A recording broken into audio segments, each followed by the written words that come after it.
let's put the axe to the Axis. Tie a can to Japan and the rest. Oh, let's get real nasty to Nazis. Italy will soon see that we're best. There is no doubt about the fact we'll never stop until we will, like always, land on top. So let's put the axe to the Axis and teach them not to pick on us.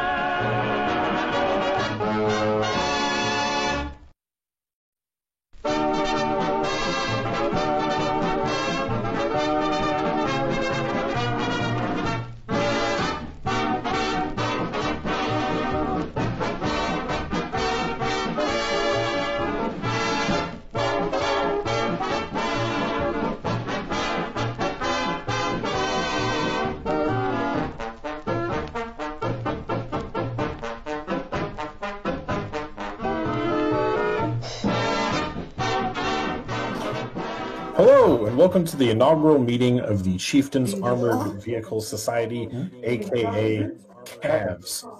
I'm Cabbage Mechanic, your senior community manager, just here to throw an introduction to the chieftain and his guest, military historian Harry Yeide. I'm very excited that all of you are here tonight. We have some exciting opportunities for you to win prizes. I hope you all reviewed the book that we'll be discussing today, which is The Tank Destroyers by Mr. Yeide. And thank you to everyone saying hi in chat. It's not Godzilla, it's Blastoise. But anyway, I'm just here for a moment just to say hello, let you know what's going on. We're going to be discussing the tank killers today, and generally everything American Tank Destroyer related. We have a quiz that I will be distributing in chat. You guys will fill in the responses on the quiz, and those of you who make Chieftain's honor roll or get the best responses, by the way, some answers may come up during the discussion, so that's a hint. We'll have a chance to win some premium U.S. tank destroyers and some copies of Mr. Yeide's other books. So let's have a great evening. Let's have some great discussion, and hopefully some of you read the book and are ready to participate.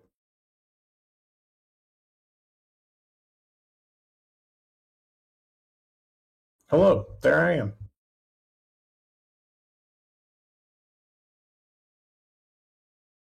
I think we are. There we go. No, I'm with Mr. Yeide now. Sorry, I had the confidence monitor up. It wasn't showing everything. Sorry, everyone. Here's Mr. Yeide. Thank you so much for joining us. I hope you're having a wonderful lockdown or whatever stage you are at where you are. Yes, we're still deep in it. Great to be here.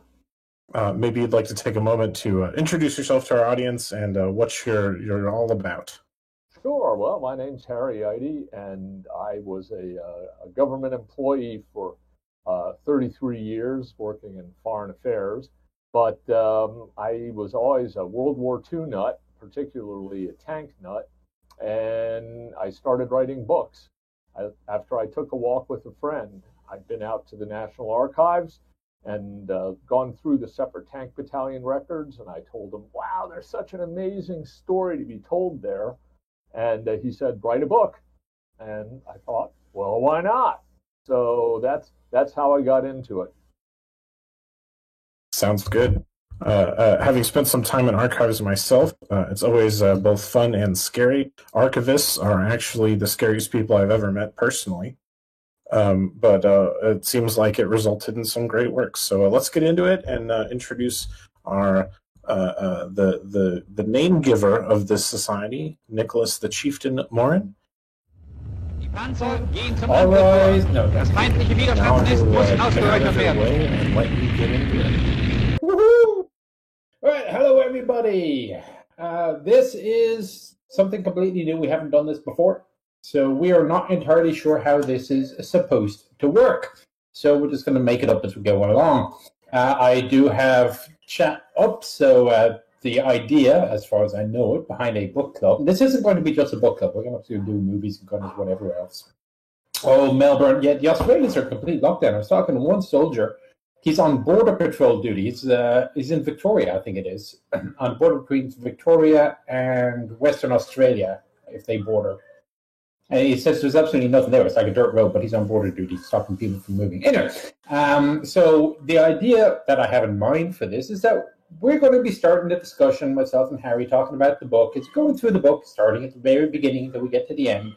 And as you guys have comments or opinions or questions or what have you, go ahead and put them in the chat. And assuming that they're on topic, I mean, Harry is a real-world expert. Do not ask World of Tanks questions about to him, because he probably will not know the answer.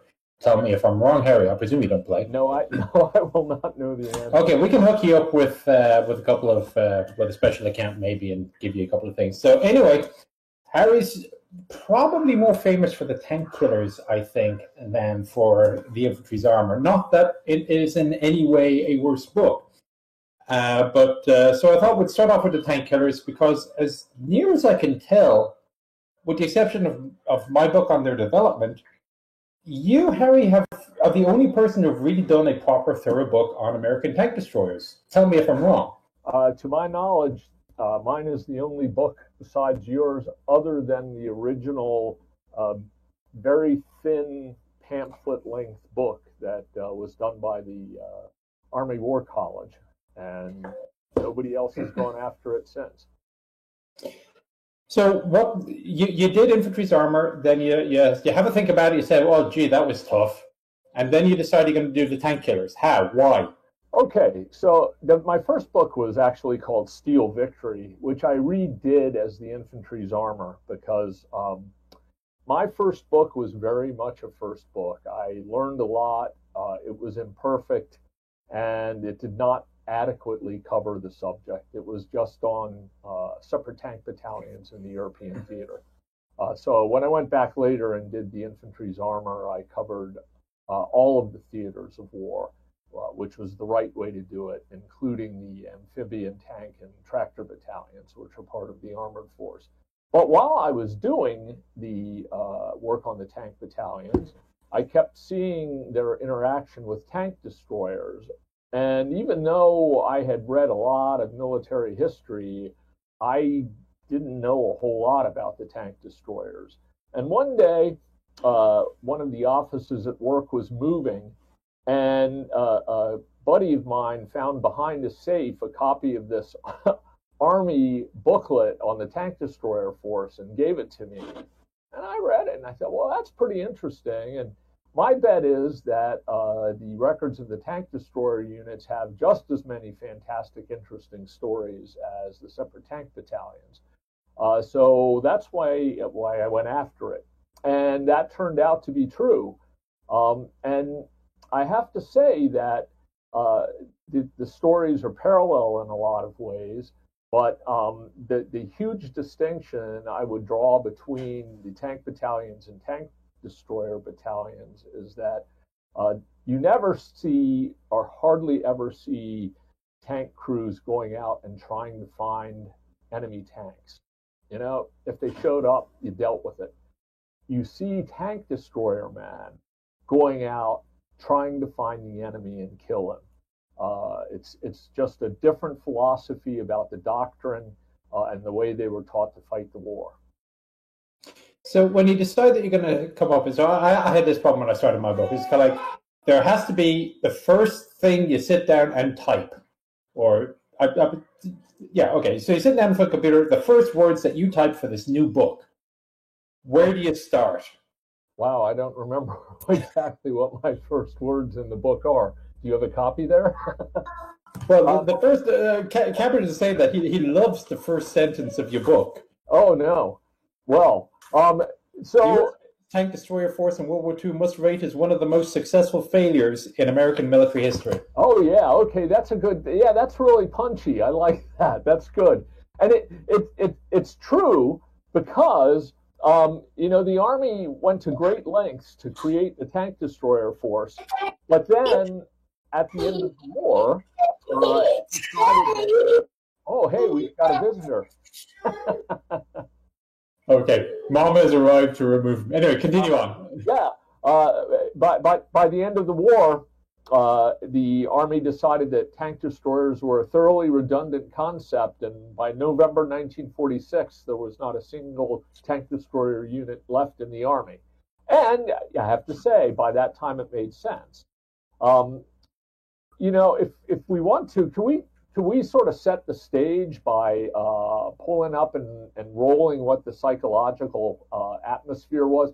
I know PowerPoint. We can do that. We can bring up the PowerPoint, but I'm still kind of curious. I mean, you have to go in the archives. I mean, did you attack this with a plan, or did you just start digging and seeing what came up?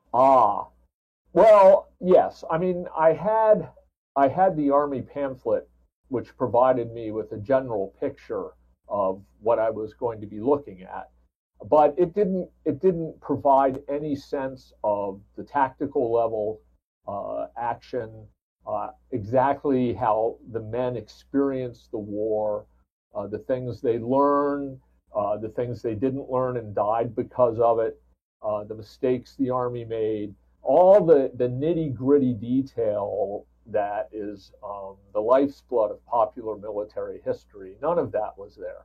So I could go into it knowing roughly in this year things started to happen. There were maneuvers and so on and so forth. But that's not what really interests me. What interests me is the story of the men who fought the war. And all of the rest is just the packaging. And so to get into that, it wasn't just a case of going to the archives. I was able still, when I wrote this book, to track down a surprising number of veterans.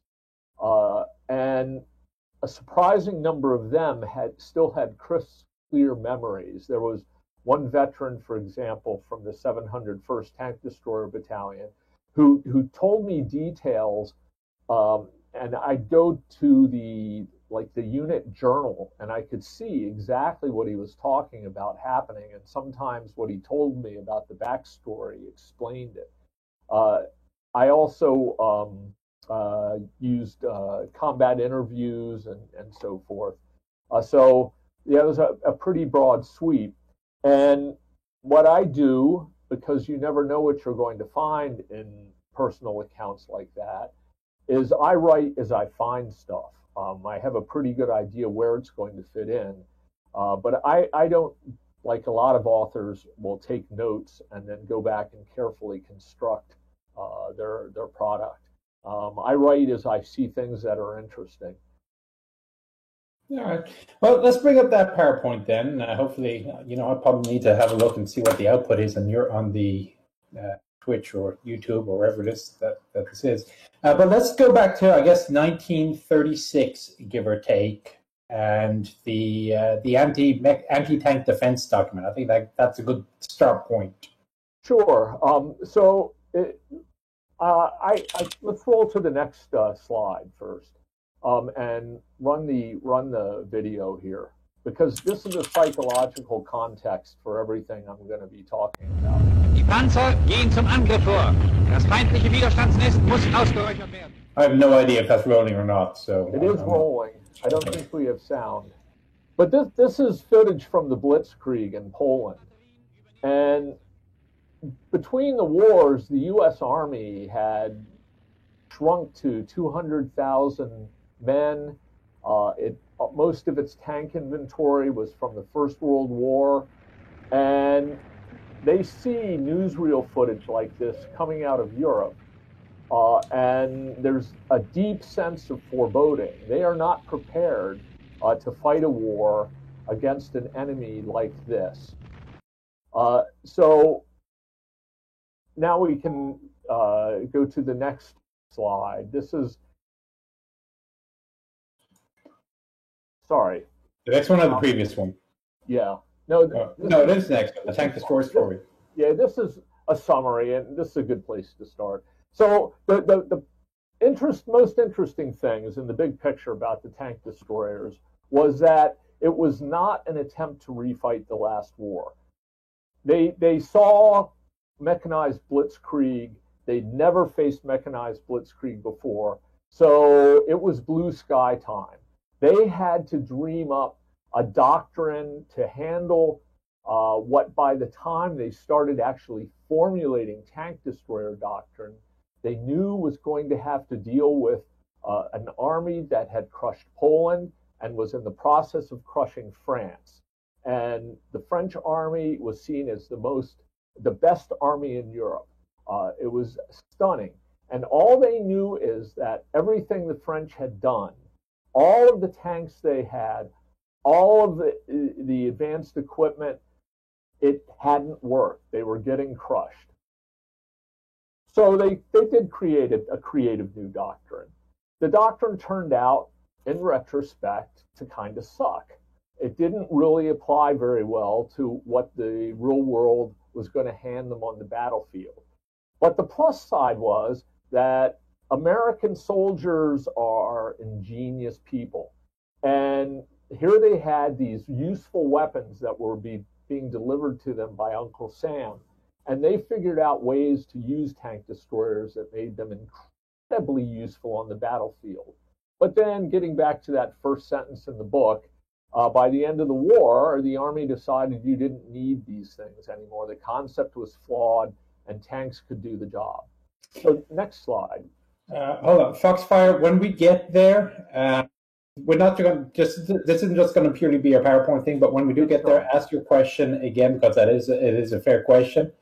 Foxglove, you mentioned the anti-tank rock. I don't know if you saw that article I put out, Howie, where I went about how the U.S. Army was trying to stop tanks with rifles and rocks. It was kind of like nothing we have is really officially good to stop a tank. So what happens if we take a rifle or BAR and we shove it into the tank tracks? Well, times of desperation, right? Well, that's what it was. And the report stated that the light tank M2 was a very efficient mangler of rifle barrels. And so then they took a rock and they tried to detract the tank with a rock, and the rock did not survive. But they photographed and then classified the photograph of the rock. Oh my goodness, which was awesome. Well, so and by comparison to that, the junk that they had in the arsenal in 1936. Looks pretty good, right? That's bigger than a rock.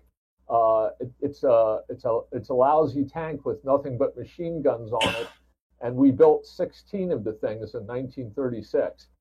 And in 1936, despite the fact that everybody knew the Europeans were building tank forces, the U.S. Army had no doctrine for dealing with them. So in 1936, you get the very first attempt at doctrine, a manual that was called Anti-Tank Defense Tentative. So it's not even real doctrine yet, and it relies on just having a whole bunch of anti-tank guns, basically, in infantry divisions. Small problem was that the United States was not producing any anti-tank guns. Next slide, please. So we jump ahead to 1939. At the bottom of the slide, you'll see that despite the fact that 3 years have passed, the U.S. Army does not have an anti-tank gun in production. I mean, it's incredible. We produce 15 tanks armed with a 37 millimeter main gun. So we're at least now able to produce a gun of 37 millimeter caliber. And they update the pseudo doctrine or the proto doctrine to something that actually makes sense in a World War I context. An anti-tank defense in depth, which the Germans used against us in the Meuse-Argonne, motorized divisional anti-tank battalions with robust recon capability, so they can mass against armored attacks. And this, at least, is the core concept that transferred over to the tank destroyer force. Mobile with robust reconnaissance and the idea that you're going to mass against armored attacks. However, keep in mind that video. That's what the Army is thinking about in terms of armored attacks. They think it's going to be a whole bunch of tanks. They actually believe most of them will be light tanks. And they're not accompanied by infantry. They're not accompanied by armor. They don't have close air support. It's just a whole bunch of tanks steaming your way. Okay, so next slide, please. So in 1940, France is being overrun, and only then does the Army create an armored force.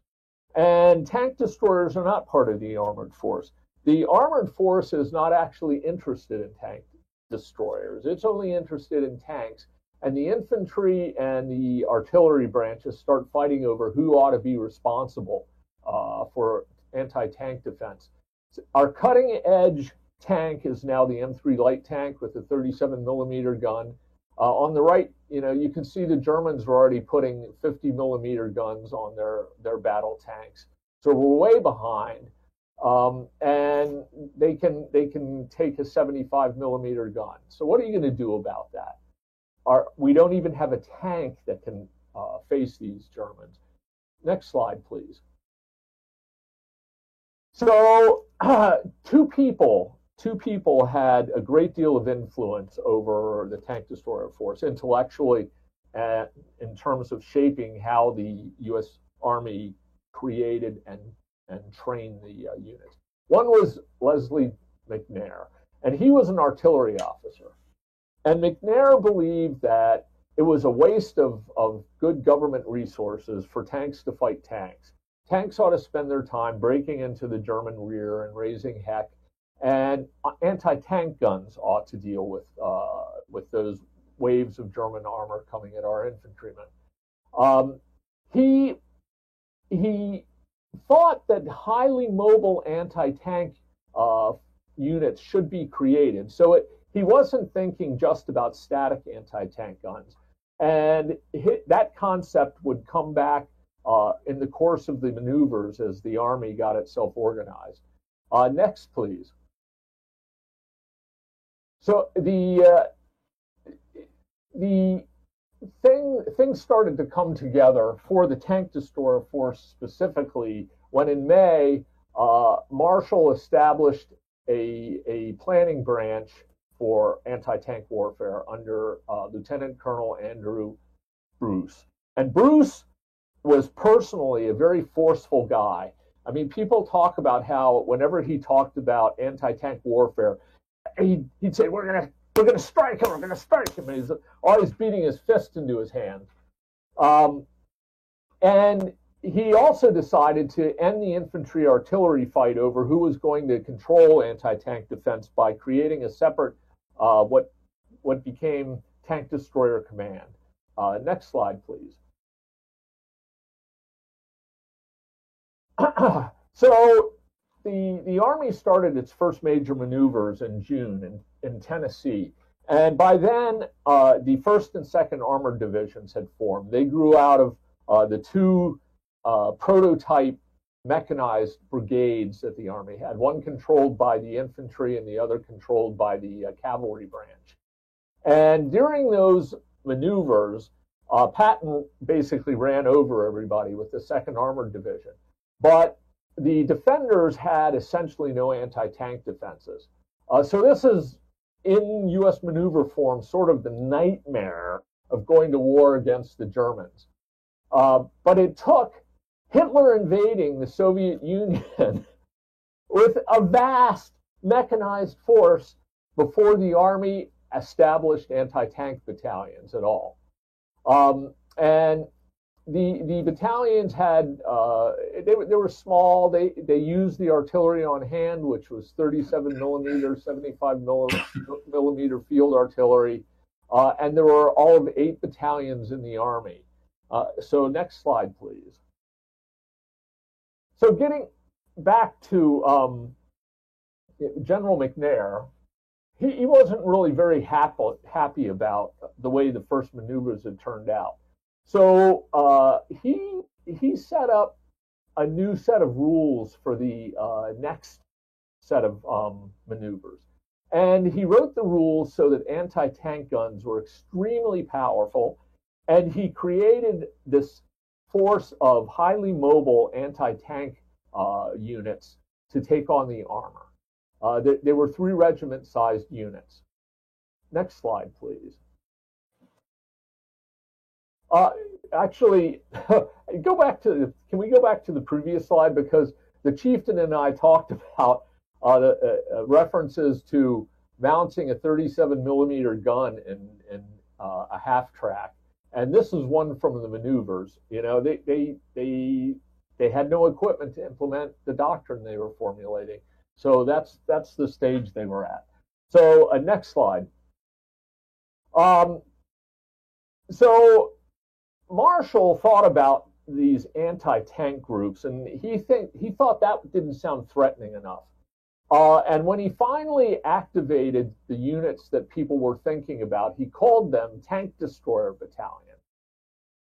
And shortly thereafter, one of these groups that McNair had created in the next maneuvers in November allegedly destroyed an entire armored regiment by approaching them with speed, surrounding them, and shooting them up. And this gave the proponents of mobile anti-tank warfare the sense that they were absolutely right. The maneuvers, though, taught the armored force some important lessons.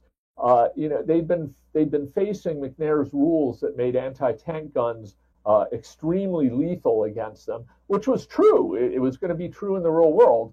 And the lesson they learned was they had to have infantry. And the armor force reorganized armored divisions and provided a big chunk of armored infantry. So they learned something. But the anti-tank force presses ahead along these lines. And that is a prototype M3 tank destroyer. T-12. The first tank destroyer force was actually founded at Fort Meade, Maryland, where NSA is now.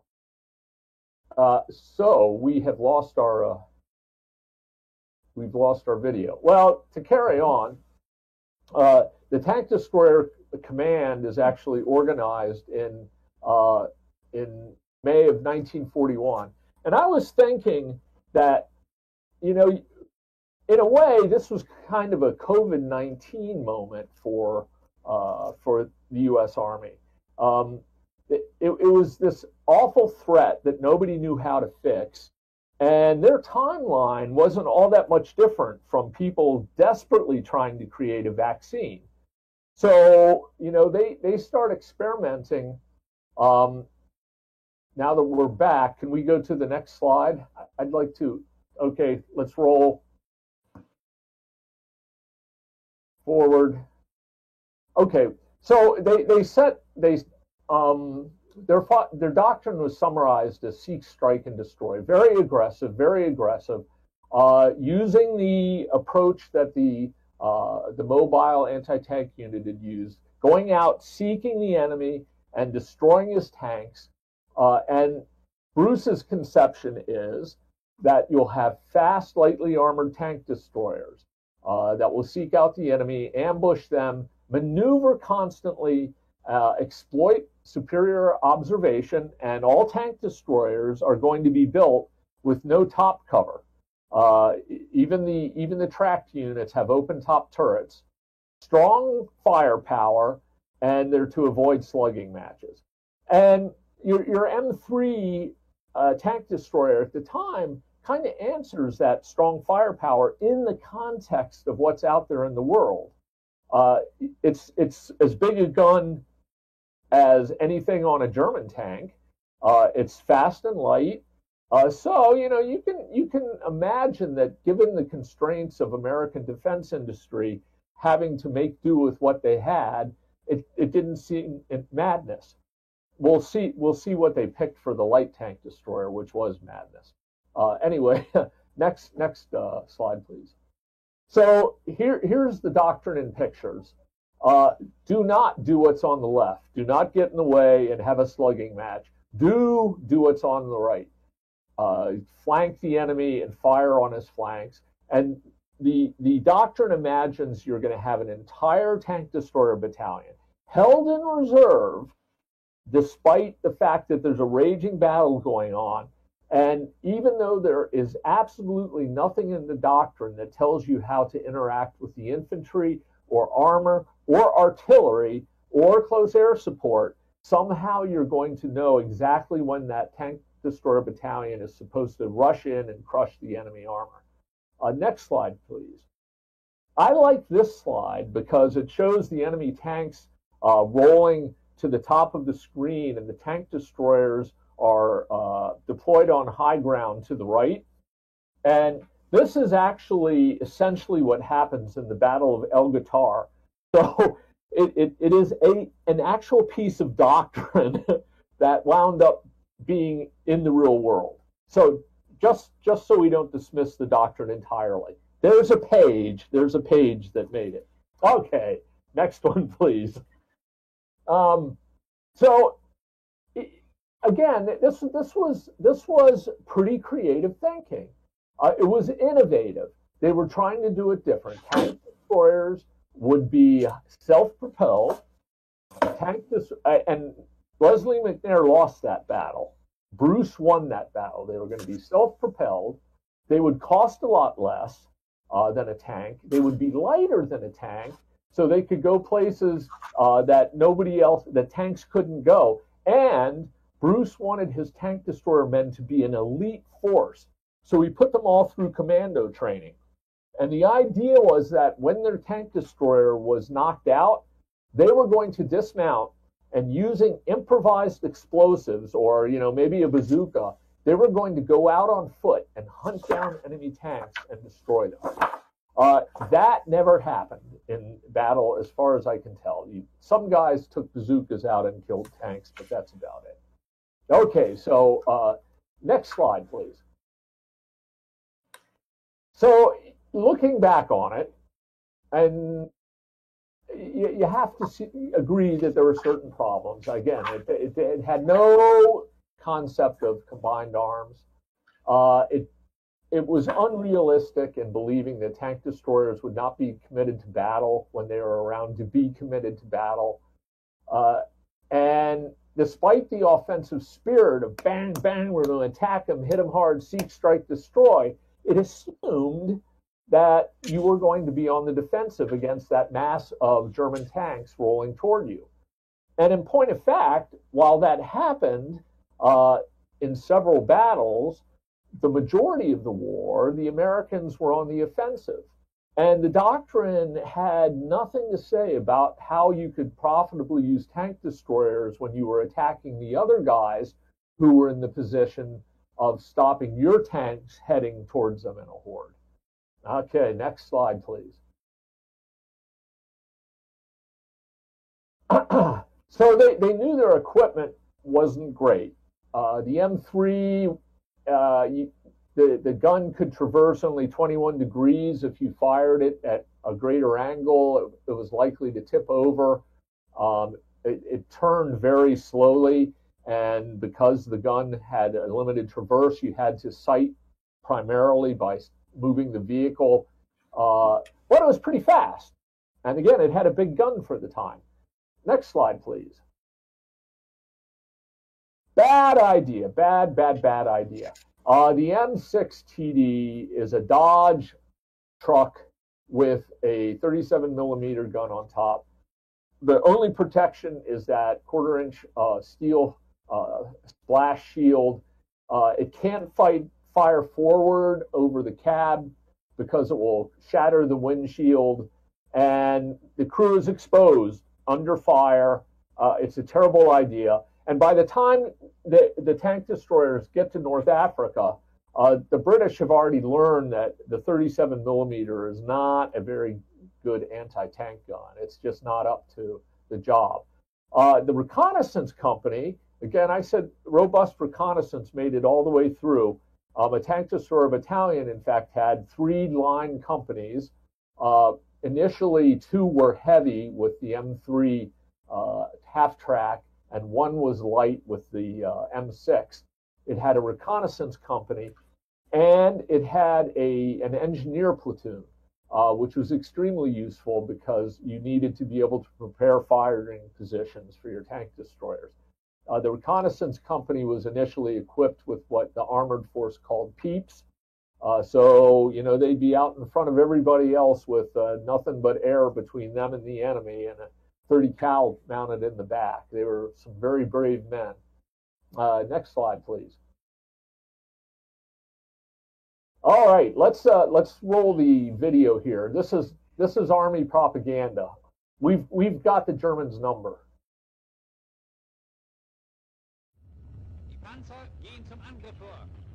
Still no sound?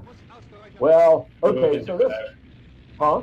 We can live with that sound. Yeah. So Oh, this is no. We're back to the Blitzkrieg. Never mind. Let's go past the this slide.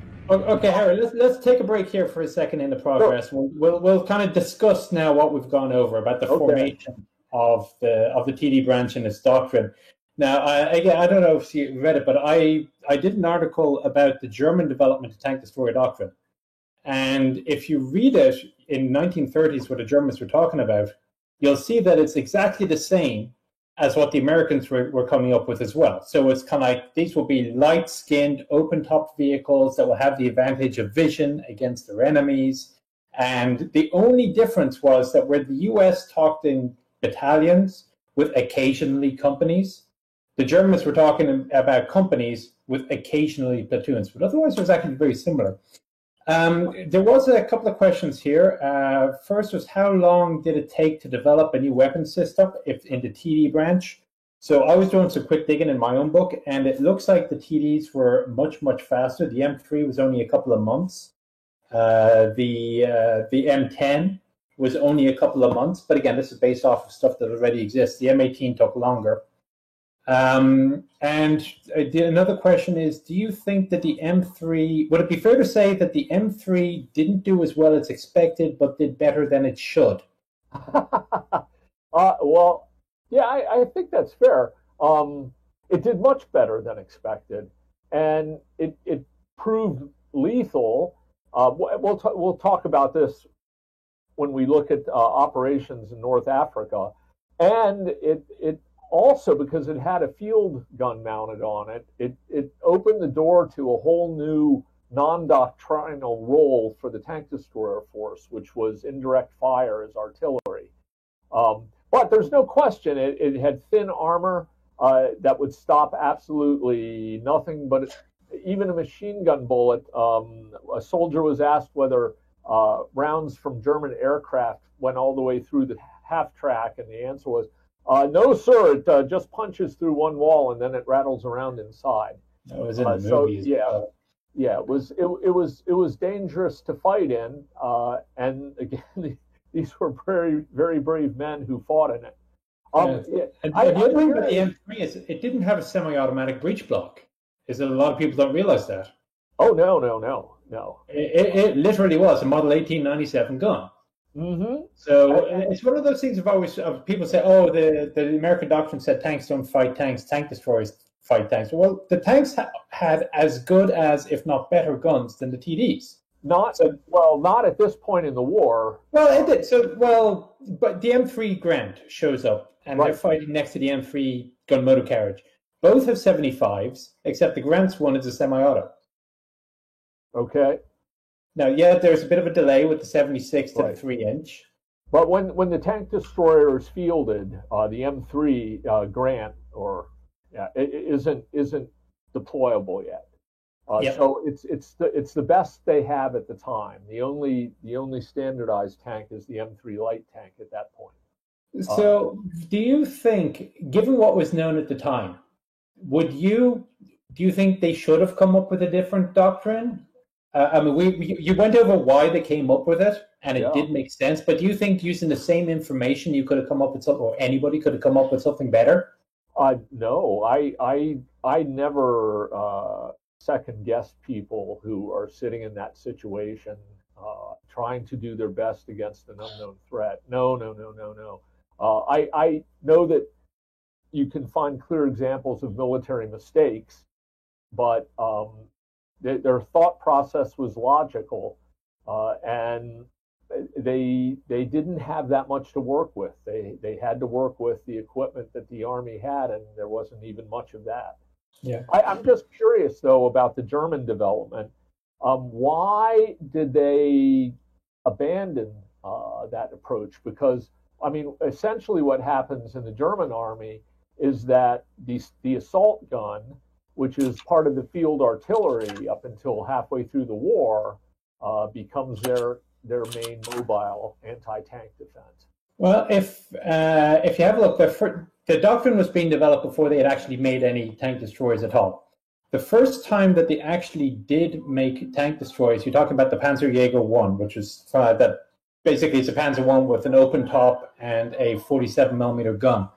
And as I'm pulling up the document, fast tank destroyers are unique in their continual readiness to fire, high cross-country mobility and armor protection. They are qualified to combat enemy tanks by attacking. Unhindered observation with an open top allows early recognition and engagement of enemy tanks, which have limited vision. When attacking field or fixed fortifications, the vehicles can be used to fire a bunker opening. On the defense, they are held in reserve. They will not be sent into action until the direction of the enemy tank attack is clearly identified. Their task is to destroy the enemy tanks that have penetrated. So that's what the Panzerjäger manual said, Yeah. translated into English. Uh-huh. And when I wrote this in the article, I just put quotes, and I don't say when I am changing from the German manual to the American manual, because it is so seamless and identical. So do you know whether that was ever used in combat? I see no reason it was not. I've just never seen one in a picture. But I think it's the same. It's the same reason. So when the Panzerjäger 1 was in service, what were the Germans doing? They're attacking. Yeah. It's exactly the same problem that the Americans would end up having. That's pretty funny.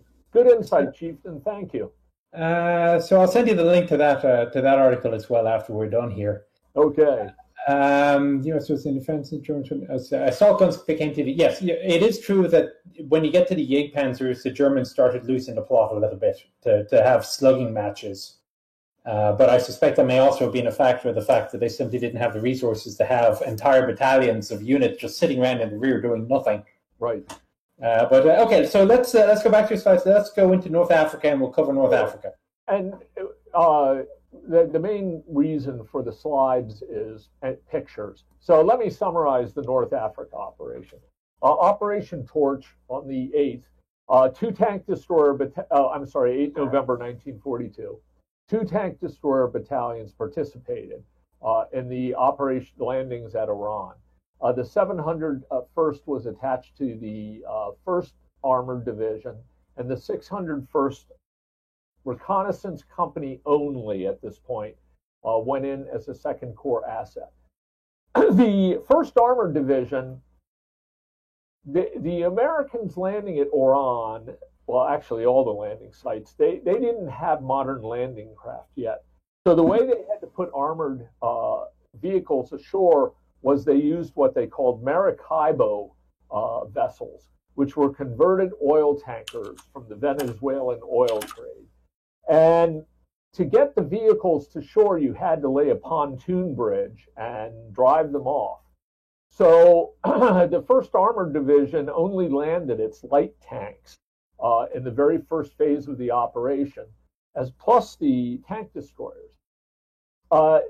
The division, one of the combat commands, Combat Command B, engaged in a classic double envelopment of Oran and sent 2 flying columns around the sides of the city to meet up on the far side. And each of these flying columns led with the tank destroyer, a company of tank destroyers at the point, which had nothing whatsoever to do with doctrine. Nobody had ever exercised this. But again, you look back on the context of people making decisions, the only tanks they have are M3 light tanks with 37 millimeter guns. So even in the U.S. Army on that battlefield on that day, the tank destroyer is king. So the tank destroyers led both of the flying columns, and they were the first American units around Oran to engage the French. The first tanks they actually killed, that happened on the 9th of November, the next day, when they shredded a bunch of small French Renault AMC 35s. Anyway, their main job initially was essentially, finding the enemy and pinning him down. So nothing to do with tank destroyer doctrine. Once Oran was captured, the front moves rapidly east to Tunisia. Let's. I think I've got a couple of pictures here that might. Yes, you didn't say slide forward. Next slide. So here we have a picture of an M3 actually firing its gun in Tunisia. And I've already talked about that stuff. Next slide, please.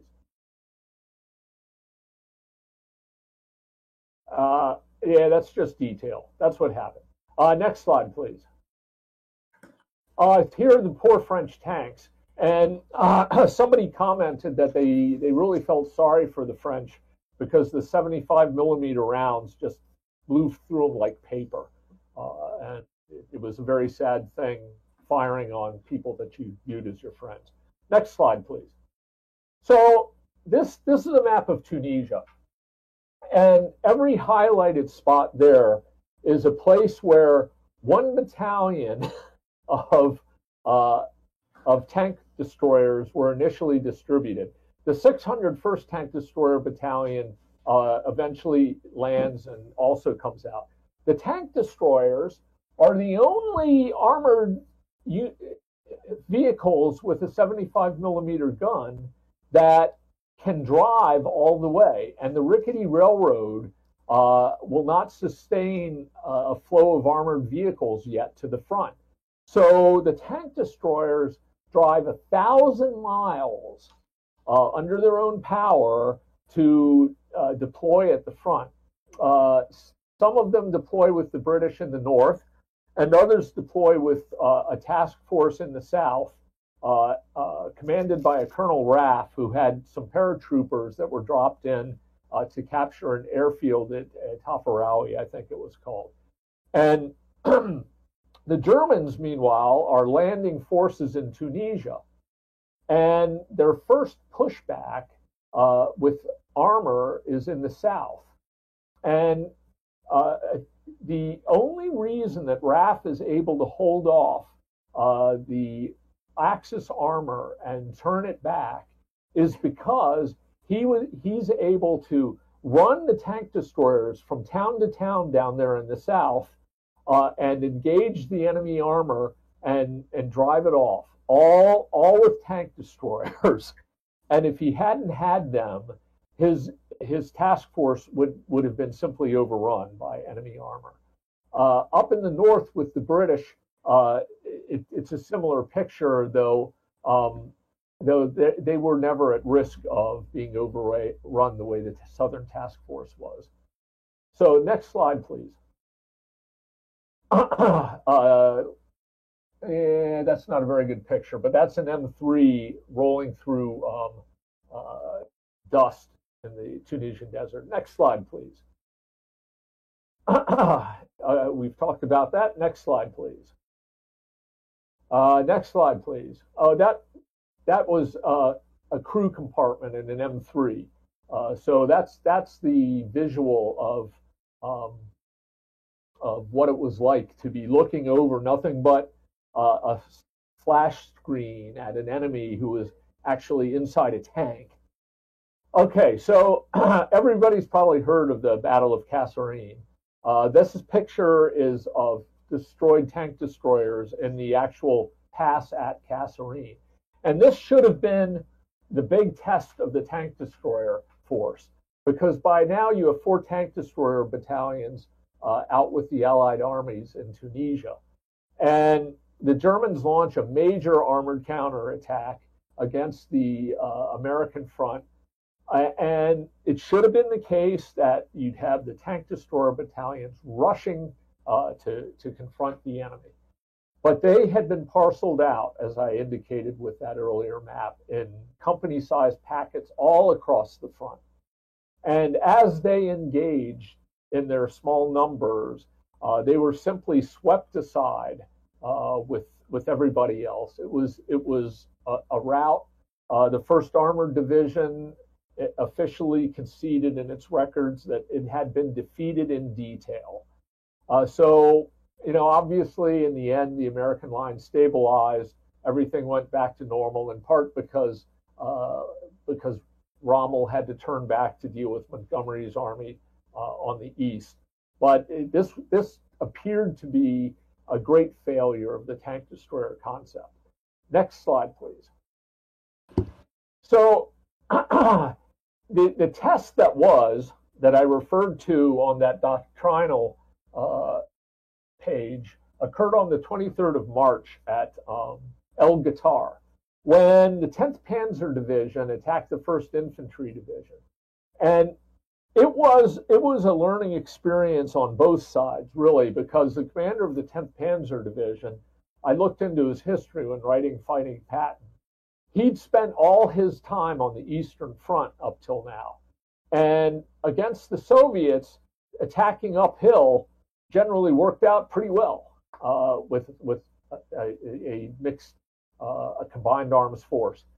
So he thought he could do that against an American infantry division, which was much bigger, more robust, had a heck of a lot of artillery, and had strung along the high ground the entire 601st Tank Destroyer Battalion.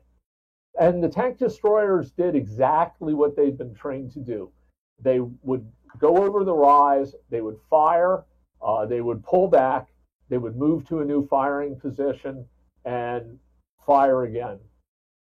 There was also the 1st Tank Battalion, Tank Destroyer Battalion equipped with the new M10 in reserve. And as per doctrine, it moved forward to engage the enemy force and did so on the flat battlefield down below the high ground. The 601st was almost decimated in the exchange.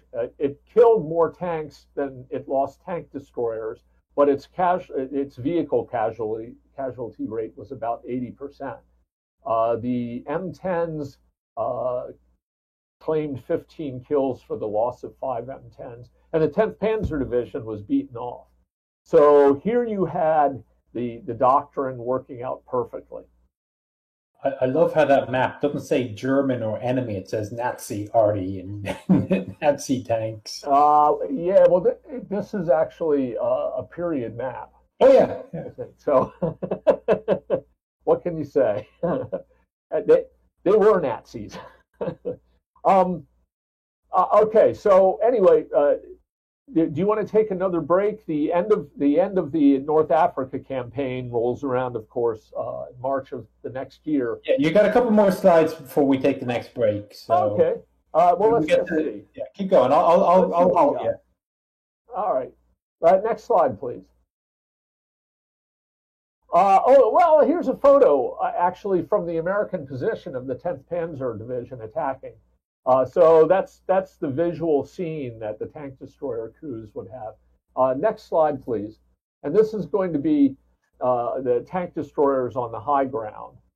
You can see their hull defilade. They'd poke over the top and zoom back down. The vehicle in the foreground is part of their reconnaissance company. So next slide, please. And there's the an M10 from the 899th coming up to the front. So as the chief said, it was easy relatively to get the M10 set up because it used the M4 chassis. It just had thinner armor and the open top turret. And I have to say that out of all the tank destroyers, the most loyal tank destroyer units in terms of the equipment they loved, it was the M10. The units that served with the M10 loved it. Okay, what do we have next then on slide-wise? Oh, hey, we've got video of an M10 firing. I like film of weapons firing. Oh, the sound is actually coming through on YouTube. You just can't hear it on our end. Oh, okay. So that's a heck of a muzzle blast, isn't it? Well, at least it doesn't have a muzzle blast deflector, making even more. Well, yeah, but I mean, it was a real problem with spotting rounds.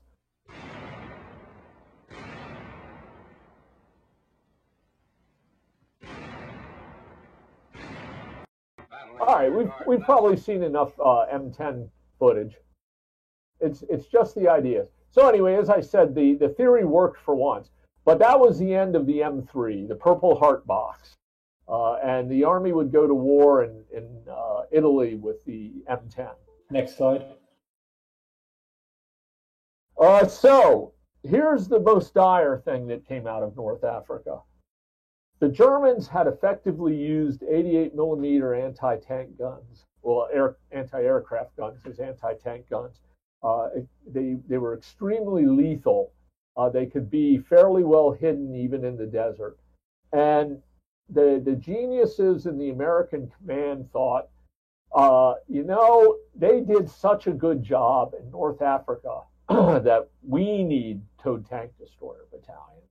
And this was a case of the Army bureaucracy fighting the last campaign. So the Army ordered 50% of all tank battalions to convert to towed guns. And they had a towed 3-inch gun. The picture there is one of the prototypes at Aberdeen, which was big, unwieldy. It had to be hauled around by a half-track, and experience would show that it could not deploy quickly, and if a position was overrun, it was going to prove to be a sitting duck. Okay, well, that's our break point now. As I go back, Rouse 773, send me a message on my Facebook page. He wants to know if we can help dig up what happened to his great uncle, who was in the 776th and ended up with his TD in the bottom of a lake in Austria. So he's looking for a little help on that one. Yeah. Go on. I kind of think I might actually have once seen something about them losing one in a lake. Yeah. Well, maybe. It's been a long time since I looked at these records, but I believe that a record exists about them losing a tank destroyer in the lake. Okay, so Rob can handle me on that one on Facebook afterwards. Are there any pictures of the supplemental armor that the M10s were designed to be fitted with? No, yes. Well, I've never seen it in action. Have you seen it? Not on the American side. The British used it and the French used it. And there are some monument tanks that actually still have it fitted as a monument. Huh.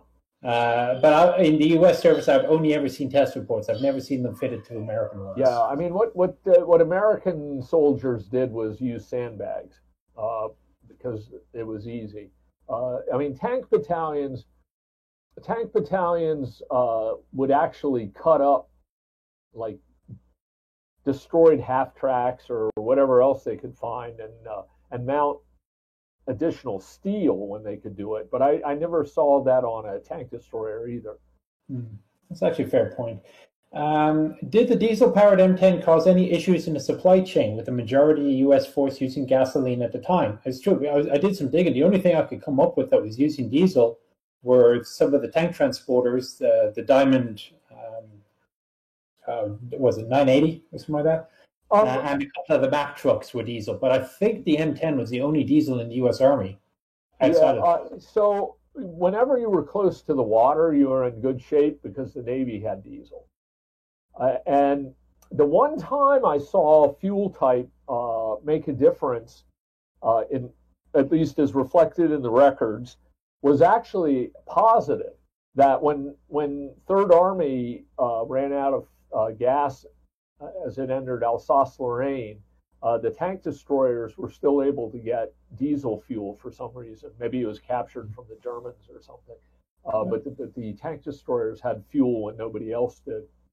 All right. So something that the audience may not know, you speak very good German and you have dug in the German archives. So here's an interesting question. We've seen how the Germans responded to the arrival of the Grant and the Sherman. Did they say anything about the M10s? I do not recall seeing anything. And yes, I mean, I have seen, in fact, during research on the book I'm writing now, I found a report from Rommel to OKW asking for more 88 millimeter anti-aircraft guns to deal with the American tanks.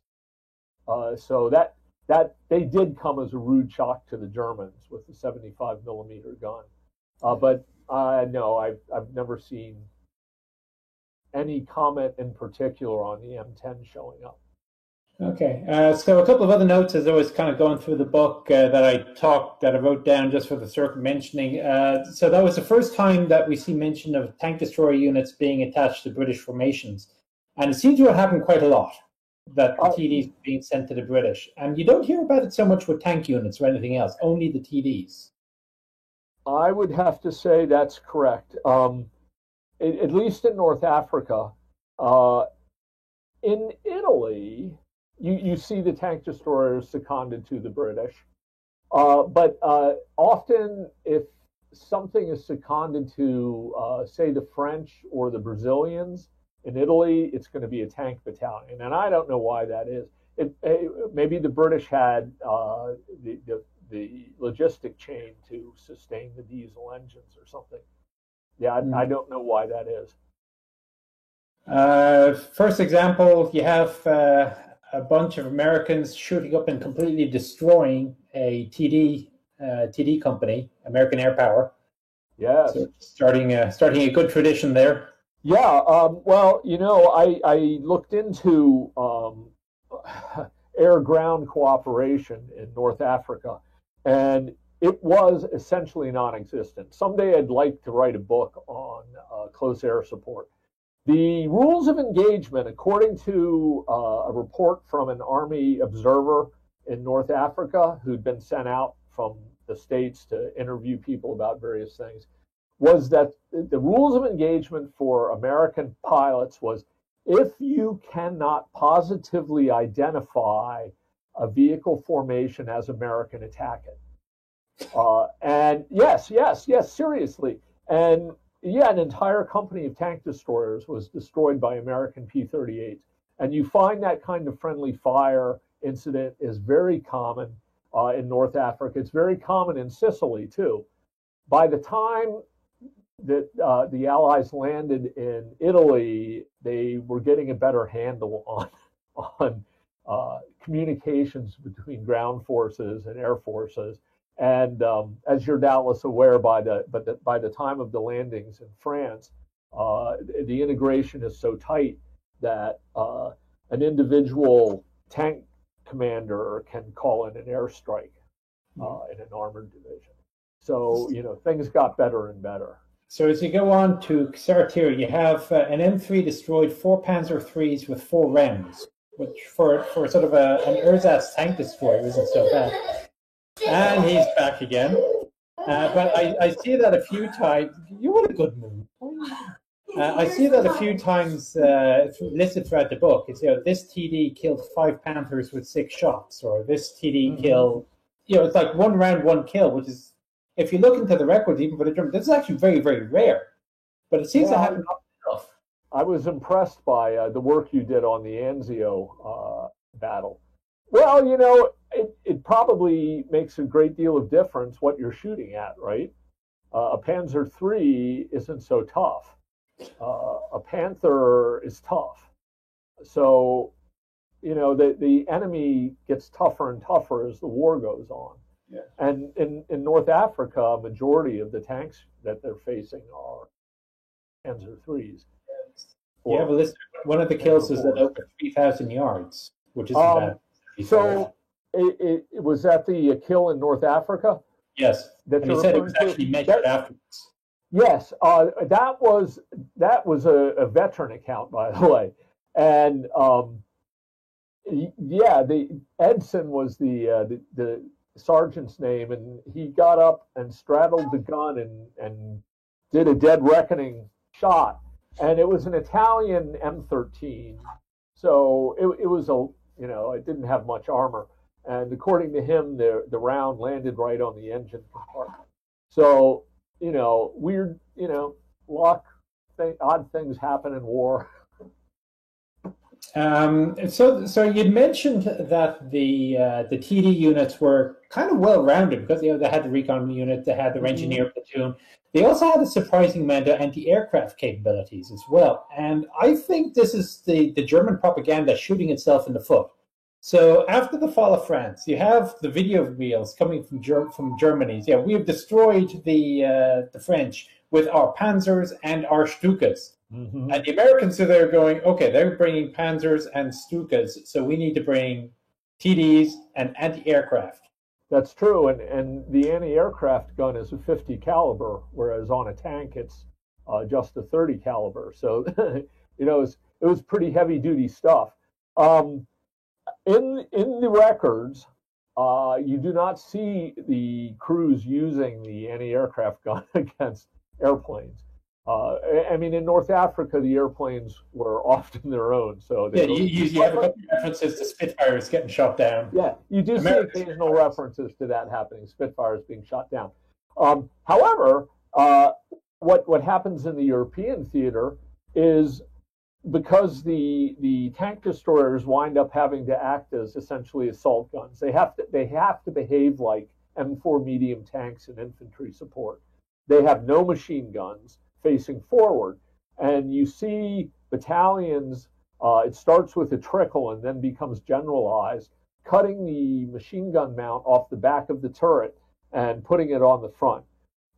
And in fact, later there's a great picture of I think it's an M36 with the anti-aircraft machine gun mounted on the front and a homebrew periscope that they've also welded on the front of the turret, because that's what they were doing. It was close infantry support, and it was lethal to look over the top of your turret. First tank destroyer group lands in North Africa. Talk about the TD groups. Well, the TD groups ultimately didn't matter at all. I mean, what the Army eventually did with them, in North Africa, it was essentially an administrative unit that got battalions ready to send into Tunisia. So it had no operational capability at all.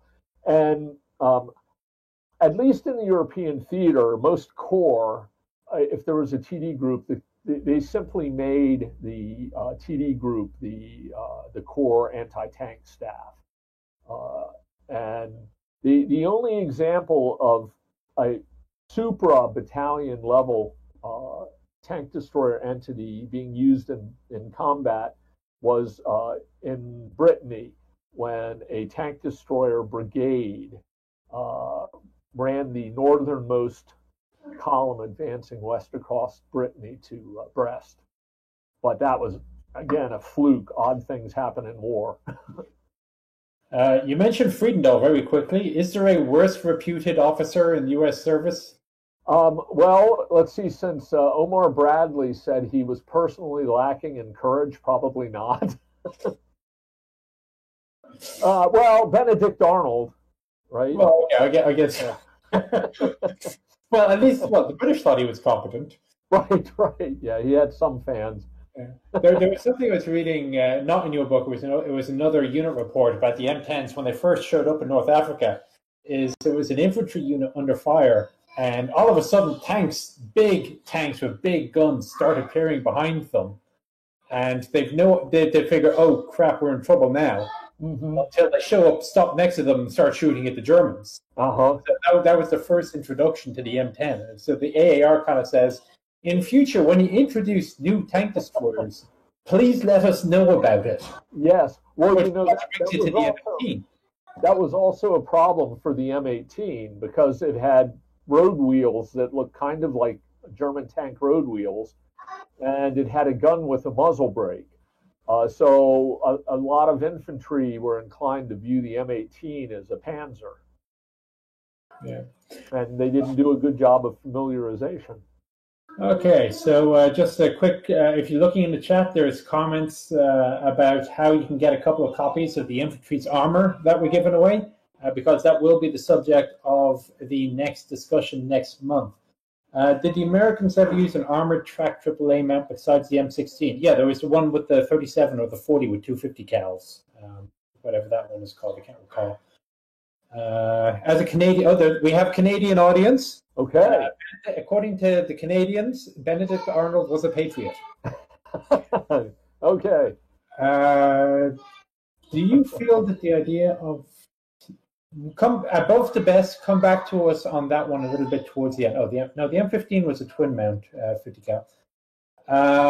Okay, so when tank battalions were reassigned from self-propelled to towed, or vice versa, how was it actually done? Was it did they bring new people in? Did they just deliver the equipment in the manuals? How would you Because the manual covered both. The same manual covered both.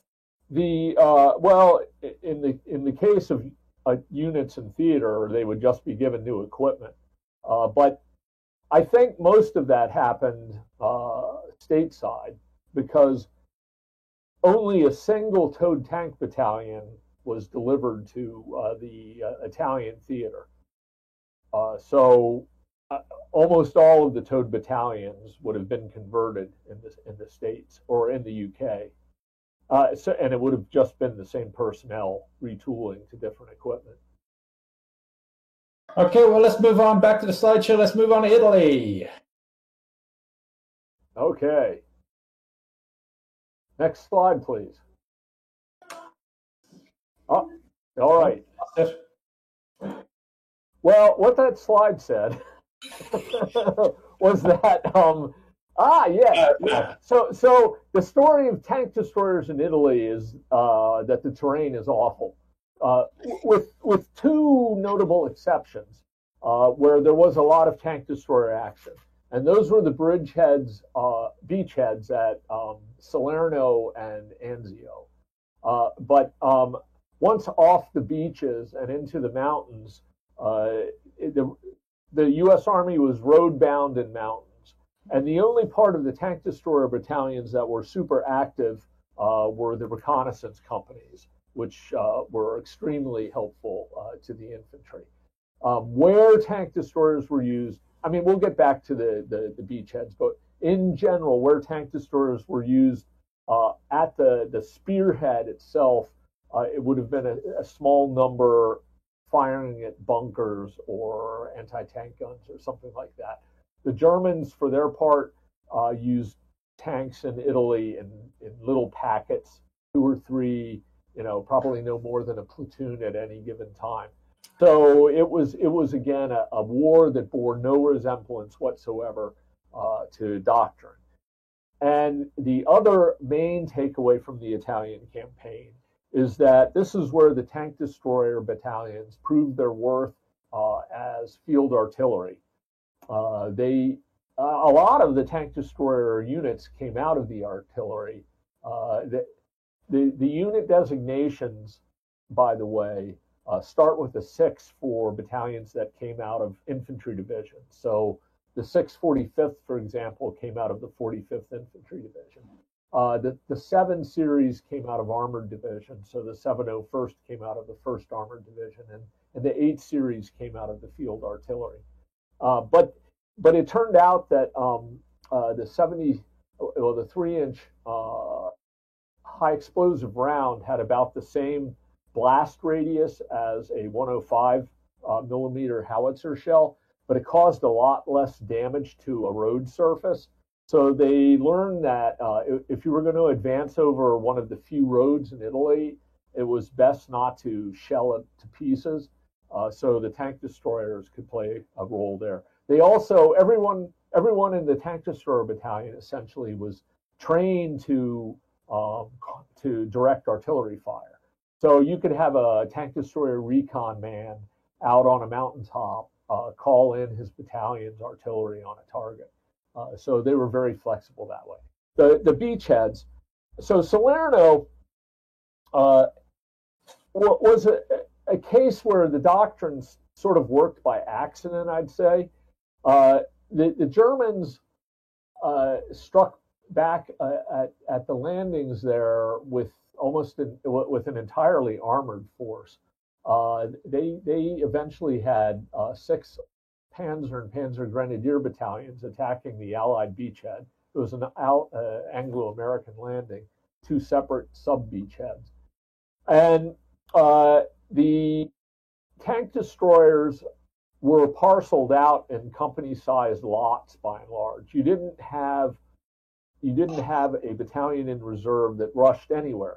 But the perimeter was so small that you pretty much had tank destroyers almost everywhere. So it kind of worked out okay.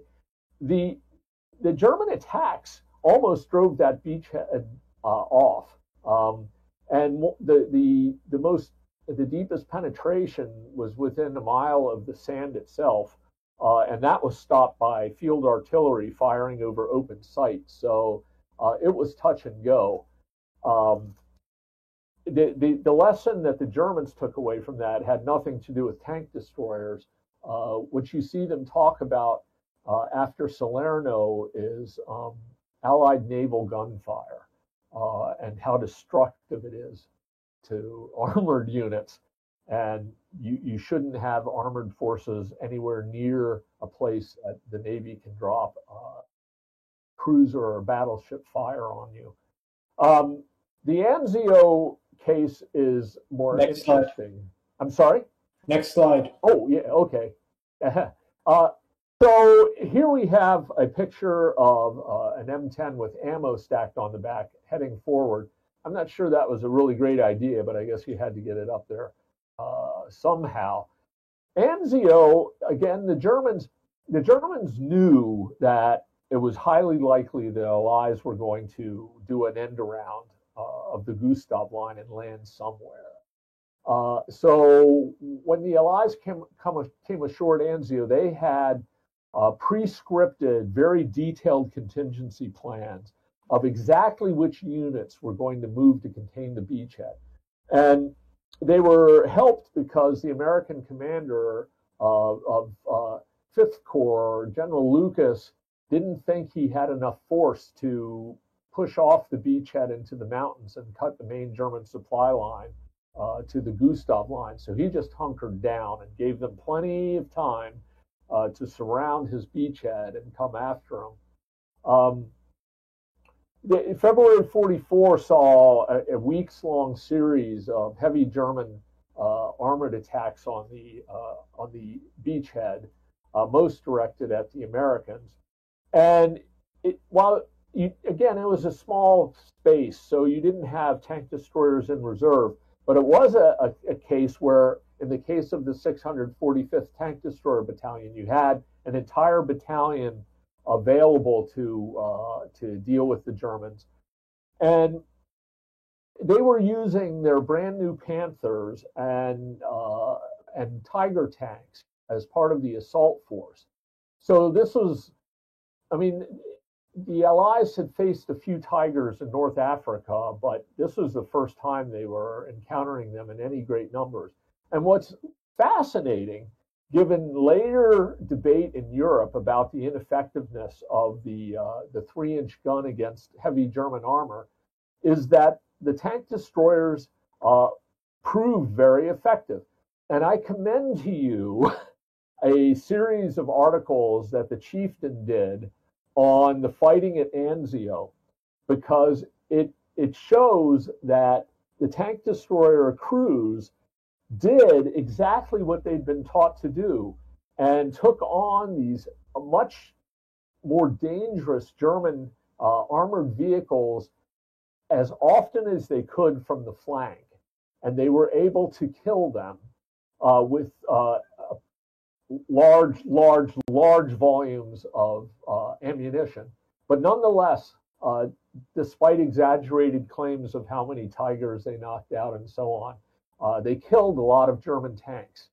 And it was because the weather was horrible, the Germans were road-bound, they knew exactly where the enemy was going to go, and they could pre-position their tank destroyers to take advantage of it. Once the Allies land in France, they discover that, I suppose they already knew this in Italy, somebody should have told the guys up in the UK, but the 3-inch gun would not penetrate the front armor of a Panther, forget a Tiger tank. And the problem was that it was the Americans attacking Germans who were in positions where they could set up the ambush and get the better field of fire and so on. It was very hard to maneuver and get that flank shot. Siri keeps coming on. I apologize. I'll bury Siri under something so she can't hear me anymore. Anyway, read the Chieftain's articles. It's a tremendous read. Next slide. What have we got here in Italy? Ah, yes. Well, so the M18 first shows up. Oh, yeah, here's our video. Tank destroyer specifically designed to hunt and kill enemy armor. With a top speed of 50 miles per hour, the M18 was the fastest armored fighting vehicle of the war. They could set it into place a lot faster. Its maneuverability made it well suited to the hit-and-run tactics of tank killing. So the M18 was Bruce's dream tank destroyer. And he insisted on this design, got exactly what he wanted. It was, the gun was about the same. 76 millimeter was a 3-inch, but lighter. However, it was half as heavy as the M10 because it had only a half-inch of armor on the front, which was about the same as an M8 armored car. It could go 50 miles an hour. And this was the epitome of his idea of fast-moving tank destroyers, maneuvering all over the place and getting around those attacking panzers and hitting them from the side and everything. The sad fact turned out to be that in all of the after-action reports I read on tank destroyer engagements, in no case did I see a clear-cut situation in which the M18 speed made any difference in a tactical engagement. The speed did make a difference in how the Army could use the tank destroyers. The M18 could run with mechanized cavalry.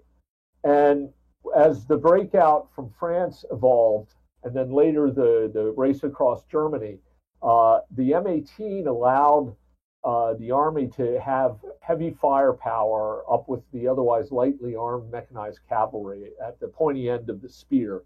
So when they ran into a problem, they had firepower on call instantly to take care of it. Okay, so next slide, please. Yeah, funny thing here.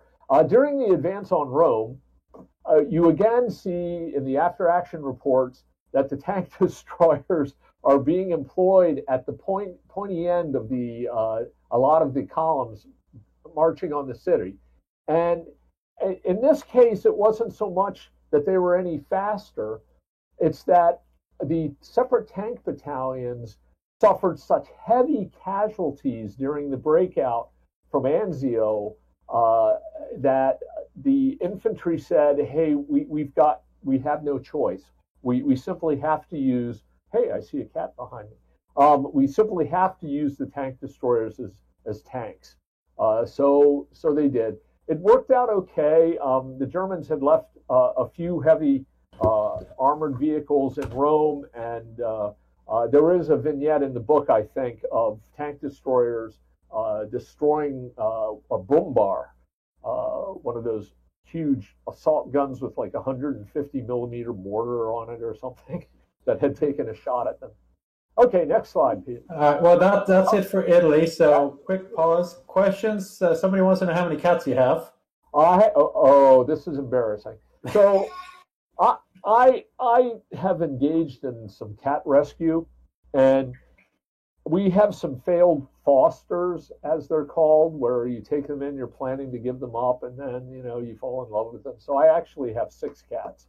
I have 6. So she's a rescue. Okay, yeah. What you're talking about, just going into Rome, there wasn't a comment in your book that you quoted one of the tank destroyer commanders going, we completely threw doctrine out the window. It was absolutely nothing in the manual, but frankly, we realized that they had no choice, so we had to go along with it. That's right. Had no choice, and that was the flexibility of the tank destroyer. They could do pretty much whatever they were asked to do. Ensnitko observes, in your book, you note that a barrier to using the M10 in indirect fire was the lack of a white phosphorus round. Was it ever corrected? I can actually answer that. The answer is no. The 76 white phosphorus smoke didn't enter service until after the war. Something else I'd seen in the documentation was how the TDs were used. It was always as a reinforcing fire. They almost never were given a separate fire mission on their own. And they often relied on the artillery units to do the surveys. Yes, so they took fire control from the artillery units usually. But again, they could, in fact, respond to a tank destroyer forward observer and delivered their own little mission to wherever. Yeah, I seem to recall you mentioned one example of two platoons were up forward and the third one was far behind, providing the artillery support for its own company. Yes, yes. One thing also to say on the artillery was the 805th Tank Destroyer Battalion was the one towed battalion that was sent to Italy, and it found that even though it had towed guns, which looks more or less like artillery, that it was phenomenally difficult to use them because uh, they couldn't elevate enough in the mountains to fire over them. So it was a laborious task to pre-position their 3-inch guns. They'd have to drag them into position. Pointing up, they'd often have to dig ditches for the trails so they could depress further. And it was a very unhappy, dirty, sweaty experience for that particular battalion. I believe it.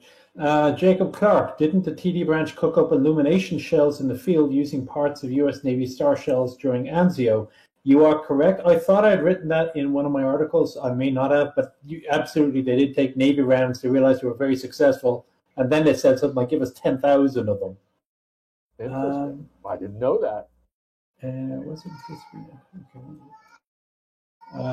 Scrolling down. Talking about battleships with 16-inch armor-piercing rounds.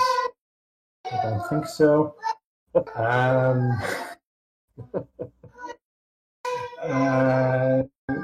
Was the M10 ever... Okay, so the M10 used a 3-inch. Was it ever upgraded to the 76? You're thinking about the T-72.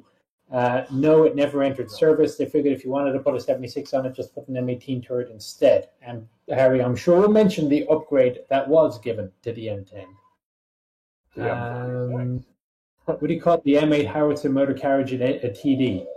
No. I'm scrolling down here, Harry. Okay. Why was the U.S. tank destroyer design fixated in turret designs? Because non-turreted vehicles are easier to produce and you can put a larger gun in it. For ease of seeing the battlefield, which was a big part of the doctrine, and a fully rotating turret can take out a tank 360 degrees. You have to point your fixed vehicle at a tank. I was reading an assessment, I think it was of Archer self-propelled guns, the British 17-pounder tank destroyers, and they were doing a comparison between that and the M10. It's okay, yeah, the Archer has the advantage of being easier to conceal because it's a turretless vehicle and it's small.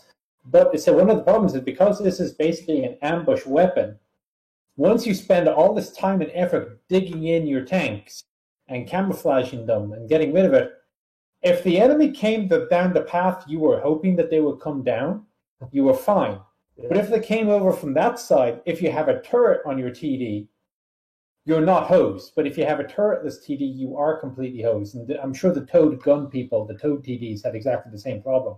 Absolutely. And that's what we're going to see in the European theater, that they were frequently overrun because they could neither reposition nor run away. Actually, I guess it's a good time to just confirm. Not every towed anti-tank gun in the U.S. Army was a tank destroyer. No. The infantry had the 57-millimeter anti-tank gun. Nobody ever talks about the anti-tank companies. So it's a case of the anti-tank companies were your token defense that you put up in the hope that you could prevent the breakthrough, but when that failed, then you had TDs. I hope the infantry didn't look at it that way. But I mean, I guess the infantry did look at it that way because they delivered constant pressure on tank destroyers to deploy forward. And when the towed units arrived in Normandy, they inevitably deployed forward and had to dig in and had to camouflage because that, and then they were stuck. Steve GT26 observes that in the fall, we're ahead of ourselves here, but I'll just mention that in the fall and winter 44 to 45, there are artillery ammunition shortages, hence the use of more TDs in tanks. Now, I remember reading in your book that they were rationing tank destroyer ammunition for a while as well, like nine rounds per TD per day. That's true. Yep. They had fuel, but no bullets. Let me scroll down and see. There are actually quite a few questions down here. Well, that's true. The M9 was a turretless TD, but that was also a pretty useless one. The same as the M5, which so I don't know what they were thinking with the M5. Why no power traverse in the M10? Would it have been that difficult? I guess I don't know. I've never seen an actual rationalization for that. I would imagine that the weight was less of the turret. So they thought that the hand crank was going to be just fine. And also, part of the idea for the M10 was that it was going to cost less than the tank. That's the one I saw. For example, it also did not have a little Joe generator, which the tank had. And it meant that in order to run their radio, tank destroyer crews had to start the engines at least every day. So that was a problem, like on the Anzio beachhead, that when you fired up diesel engines, it gave away the position of your vehicle, depending on visibility at any given time or the noise. But they had to do that to recharge the batteries. What was the life expectancy of an M10 crew versus the M4s? Again, this comes up time and time again in your book. It's got like, oh, we lost this many vehicles, we lost this many guns, but the actual casualty rates aren't all that high. No, the tank destroyer casualty rates are remarkably low, and yes, compared to the tank units, which themselves were actually pretty low as well, compared to what people think. Compared to the infantry, certainly. Oh, yeah. You cover, I think, 68% rifleman casualties in 4 different units. Okay, let's move on to Normandy.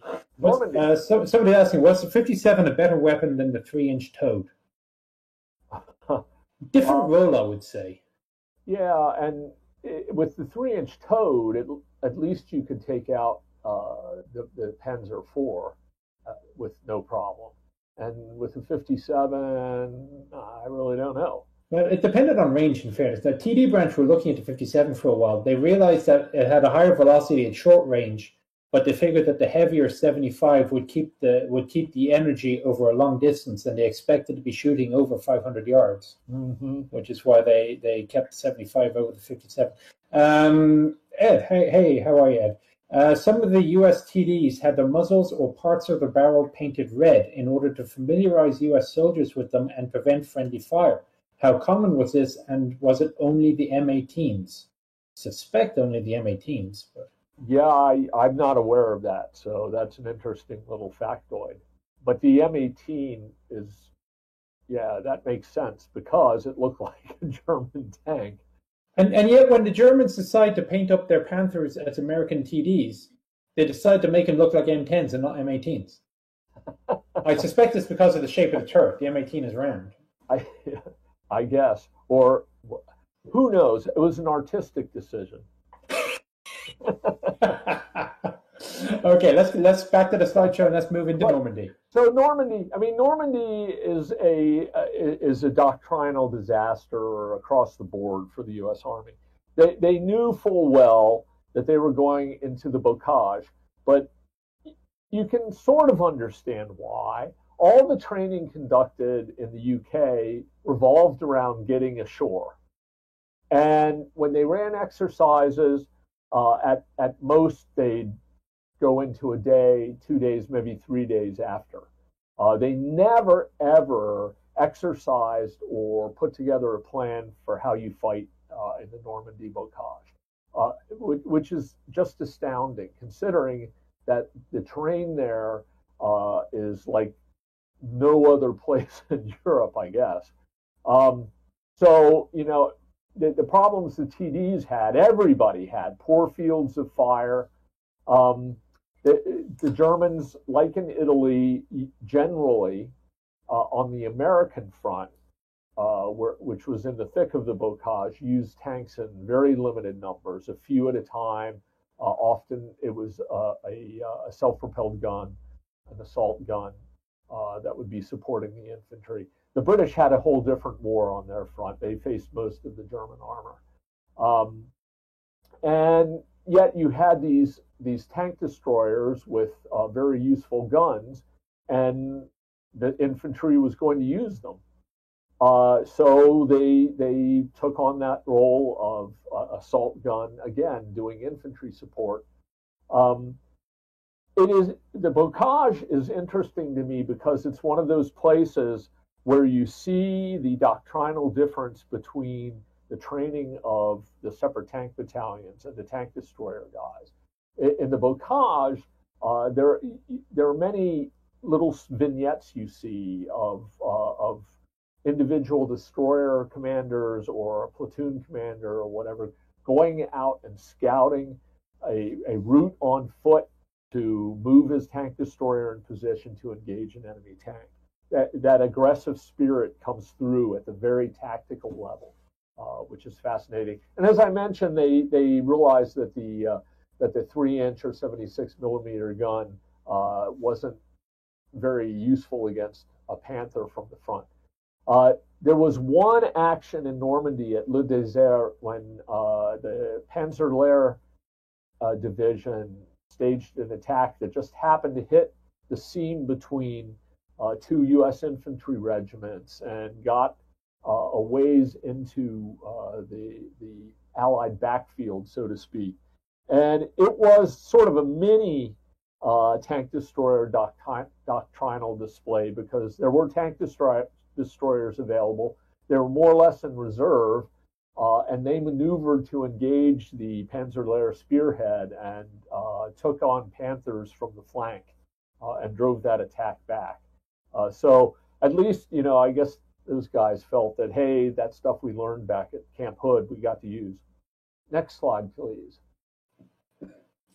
Well, just before you move on, Sure. Just a quick comment on the Cullen cutters. Steve Zaloga was doing some assessing on the Cullen cutter because somebody mentioned it in the chat there. Thank God for Cullen.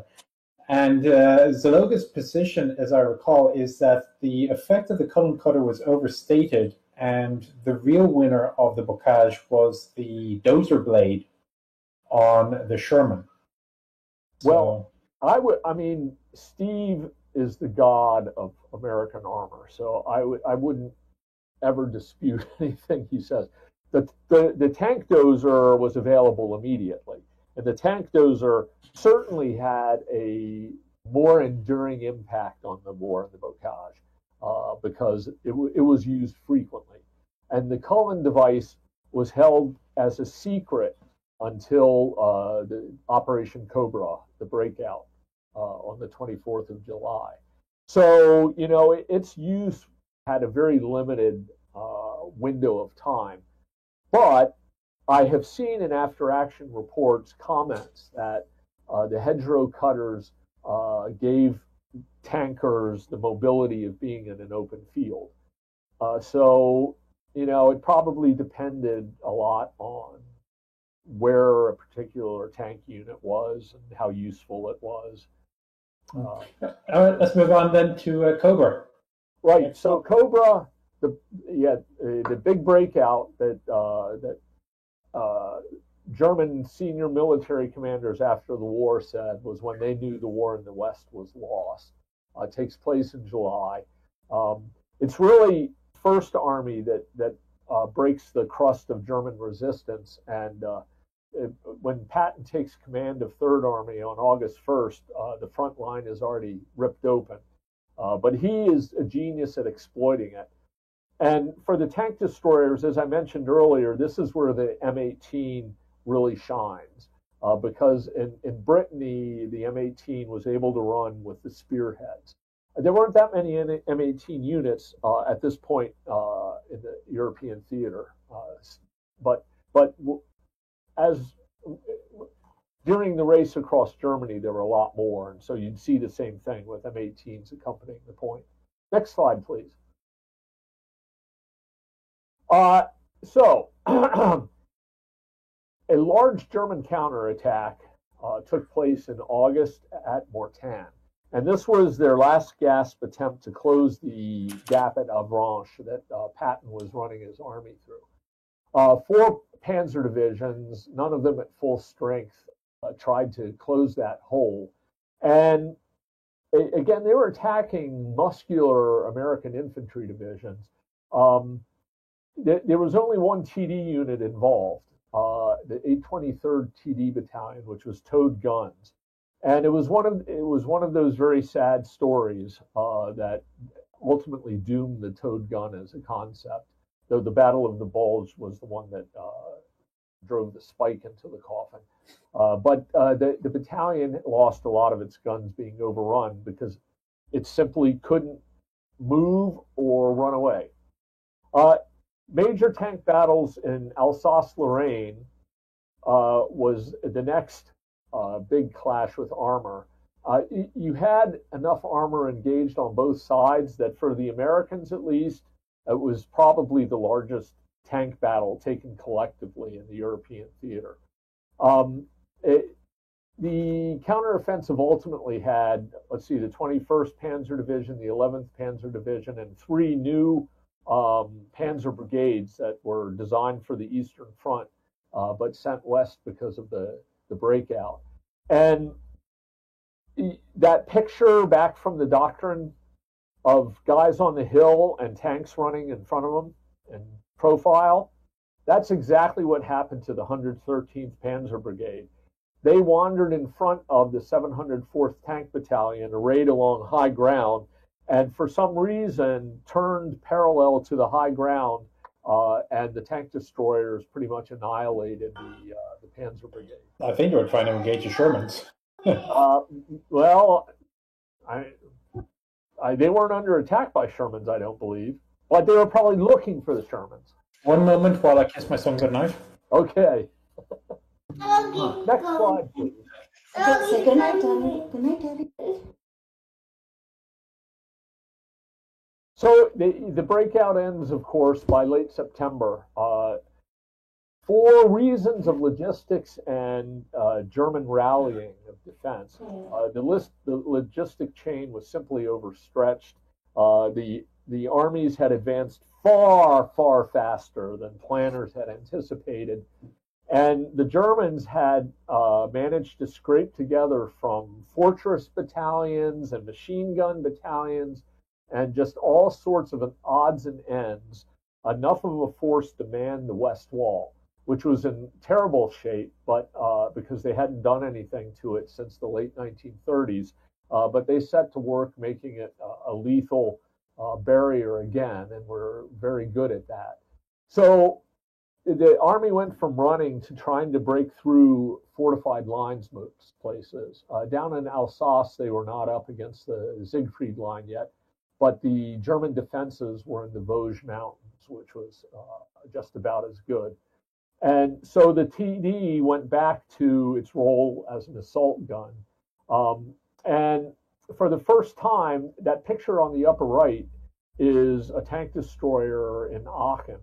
For the first time, the tank destroyer crews have to engage in urban combat.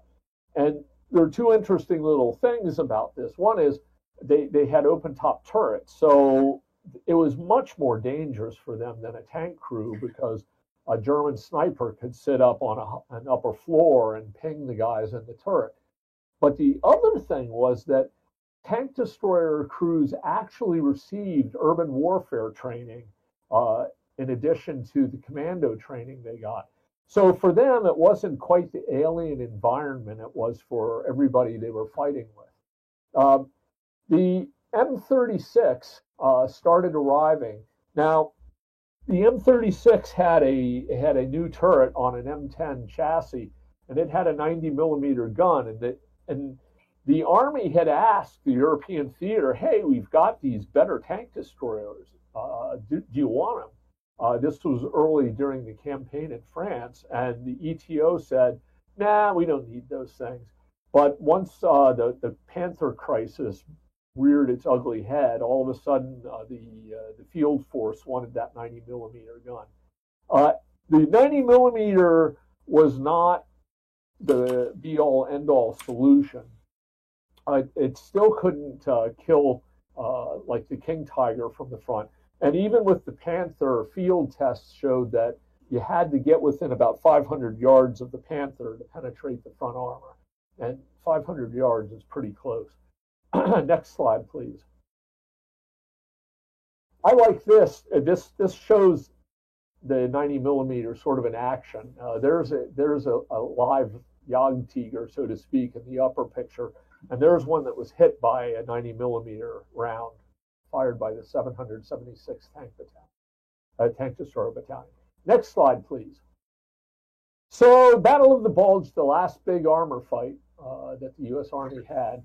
And again, you know, in theory, this should have been perfect, right? A lot of German tanks rolling towards American lines. Tank destroyer battalions will surge to the breakthrough. And that kind of happened. But the only tank destroyer battalions with the divisions in the Ardennes were towed guns. And this was where the weakness of the towed gun proved so obvious that the Army decided they were more of a threat to the troops than they were to the Germans. And after the Bulge, the Army ordered all towed gun battalions to convert to self-propelled. But self-propelled battalions from north and south did, in fact, converge on the German penetration. And they got there fast enough, particularly M18 units. I don't know whether that was geography or just that they were so speedy. Turned up in time to play important roles in the delaying action at Saint-Vit and holding at Bastogne.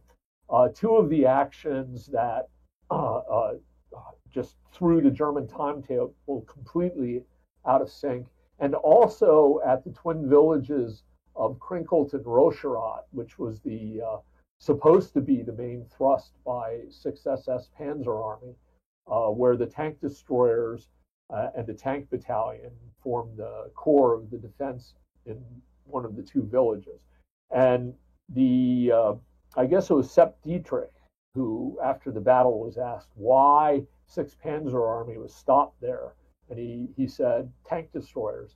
So, I mean, at least that suggested that that enemy combatant knew what they were and knew that they'd caused them a lot of trouble. So tank destroyers were credited with 500 kills during the Battle of the Bulge. Who knows whether that's true or not, but that was the story. Next slide, please. Let's pause there for a second, Okay. because the next ones are kind of like concluding slides. So let's a couple of other notes that I picked up as I was going through the book again recently.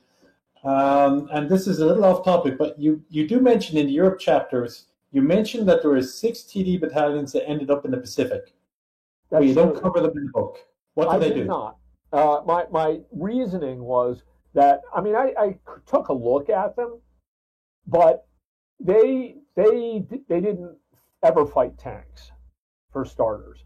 And I figured the tank destroyer story is the story of destroying tanks, right? Okay. They never fought in battalion size. They were essentially assault guns, and so it didn't seem worth investing the amount of time to cover a story that wasn't going to be all that interesting to the reader. Who was your target audience when you wrote this out of interest? Enthusiasts? Because you have a very easygoing writing style. It's not an academic writing style per se. Well, I fear that my writing reflects the fact that I was a government analyst for 34 years. I mean, I try to break out of that mold, but anyway, popular military history is different from academic military history in that, as one editor explained to me, you need to have blood. So and I feel this actually. I really do feel it, that the interesting part of popular military history is the people who fought the battle and what their experience was. I try to look at everything I write through the eyes of the combatant, not as a detached observer, which is why I like so much to have veterans accounts, first-person accounts.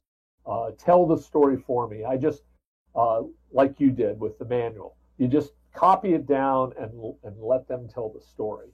So, I guess I didn't think of a target audience per se. The first book on tanks had done okay, so obviously there was a market for it. The two books were similar in that when I investigated the separate tank battalions, I realized nobody had ever written a book about them. So why shouldn't I? And then again with tank destroyers, nobody had ever written a book about them. So I did. And some people were watching this, because by the time I got around to the book on the mechanized cavalry, Steeds of Steel, like 3 other books came out right about the same time on the mechanized cavalry. So, well, back to the tank killers. A couple of other minor notes. So there was a Tiger that may be knocked out by a caliber 50, which started a fire, but there's sort of, I don't know if you've encountered this as well, but there are people that will look at the paper statistics of something and says that this gun is rated for this many millimeters of armor. That tank has that much armor. Therefore, gun A cannot kill tank B. Right. And they're shooting absolutely everything. You got one example of a HE round fired by a TD against a Panther that was driving at it. It was a HE round. It shattered the driver's periscope. The driver could no longer see, and it careened into a building. And sure. Died. Sure, yeah. Odd things happen in war. Yeah, statistics don't tell you everything. Stuff happens. Stuff happens. You see incredible stories all the time. You see a lot of people firing HE at tanks. Yes, you do. Well, yeah. I mean, I've read 2 things. One is that HE stood a better chance of cracking a track than armor piercing. I don't know if that's true. You were in armor, but I have read that. And the second is that that concussion might hurt the crew or disorient the crew. Or if you get a lucky shot and you've hit it already with an AP round, that might be just enough to crack through. I've seen a couple of references that TD crews were saying, yeah, we hit it, we knocked it out with AP, but then we fired HE at it until it burned. Yeah. And I'm not quite sure how that works, because you still have the armor, but I don't know, maybe fuel tanks had leaked. Tanks. Right. 813th TDB, you mentioned specifically, refused to move to the M18. Yes. I don't know how they got away with that. I mean, it doesn't seem like the kind of thing that the Army's going to tolerate. But, yeah. I mean, think about it. The M18 has as much protection for your crew as a light armored car. And at least with your M10, you have more armor than that, and you can put some sandbags on top. And maybe that Panzerfaust isn't going to get through your final drive into the crew compartment. But who wants to get in a paper thin armored vehicle? Yeah, there were quite a few comments I've seen on that nature. I think it also depends a little bit on what sort of fighting you're at. If you're in Patton's units and you're doing all this high-speed mobile stuff, you don't care so much about the amount of armor you have. But if you're up in First Army, which is doing all the slugging, then you want something that's, I think one report called it a superb $40,000 foxhole. So the 90 millimeter, you say, okay, yeah, the ETO refused the 90. I don't know if you've seen it. I have the minutes of the meeting where General Barnes was informed about the existence of the 90 millimeter tank destroyer program in the T-53, and he basically blew a gasket. He was angry? Oh, he was furious. Not Barnes, I'm sorry, Bruce. Oh, Bruce. Bruce was furious. Okay. Well, that would take away the power of the tank destroyer, right? Well, I mean, the T-53 was a tank destroyer. It was a 90 millimeter tank destroyer that Barnes had said, we need 90. And Bruce was fuming because, no, this is going to distract from my speedy 76 millimeter. I want to get into the field. All right. But the other thing is that I have a couple of documents from 5th Army back in March. And it basically said, stop sending us 3-inch guns, send us 90s. Yes. So somehow that communication never made it to the ETO guys, and I don't know to this day why that happened. Well, I think that the Army did a horrible job of communicating lessons learned in Italy to the forces training in the UK, because a lot of the problems that tankers faced in Italy, they faced again in Normandy, and they had figured things out. Like, for example, they would in Italy it was routine for tank destroyer battalions and tank battalions to cross attach, so that you had real anti-tank power plus all the machine guns of the tanks and the 75 millimeters, excellent high explosive round, all in a package, and all working together with the infantry. Working with the infantry was probably a little less complicated as a rule in Italy because the field of action was generally pretty small. Whereas in Europe, there was a large battlefield, and talking to the infantry was really quite difficult. And there, the lessons were not shared back. So in the European theater, the first thing they start doing to improve communication with the tanks and the infantry is they install field telephones on the tanks. So the rifleman can go up to the back of the tank, have armor protection, and talk to the commander of the tank. They don't do that to tank destroyer units in the ETO. I found, I think, only one battalion where that happened, like in November or something, or maybe a few battalions, but it wasn't generalized. Then they gave the tanks infantry capable radios, SCR 300, so they could talk directly with the radio. That didn't happen at all in Italy. And you have to wonder, why weren't these theaters talking to each other about things that they were learning in battle and better ways to fight? Speaking of Italy, I could have sworn I read it in one of your books. I can't find it in Tank Killers, and I can't find it in Infantry's Armor.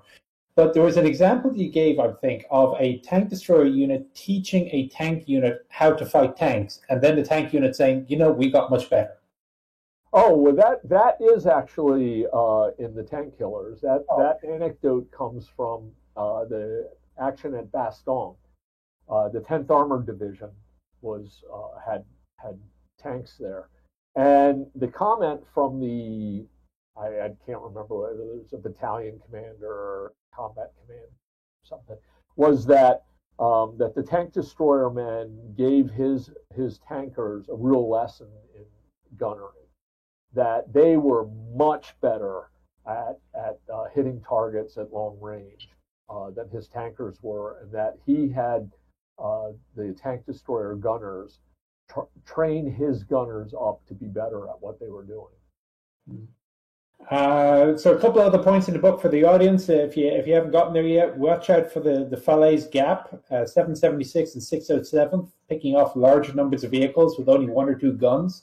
And we're talking stupid numbers, like this one gun knocks out 8 Panthers, things like that. They were meat on a table, trying to run away. Well, that's true.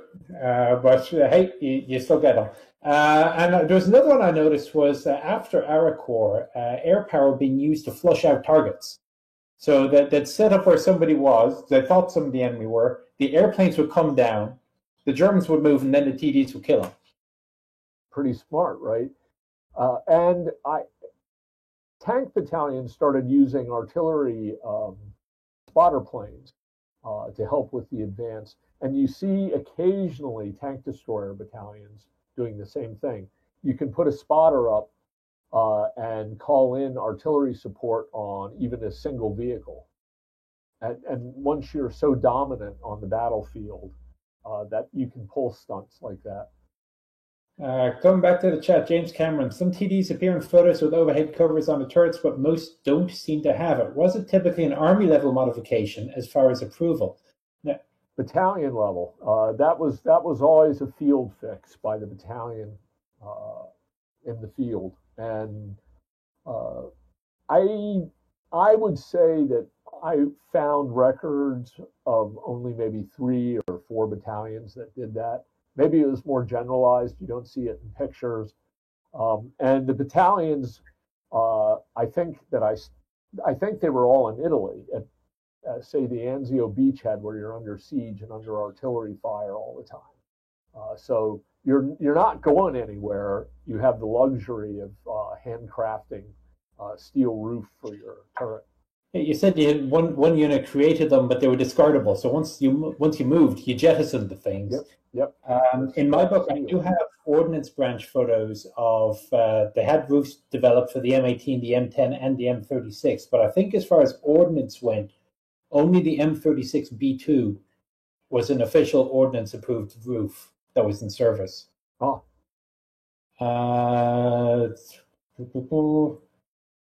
Let's see what else we got.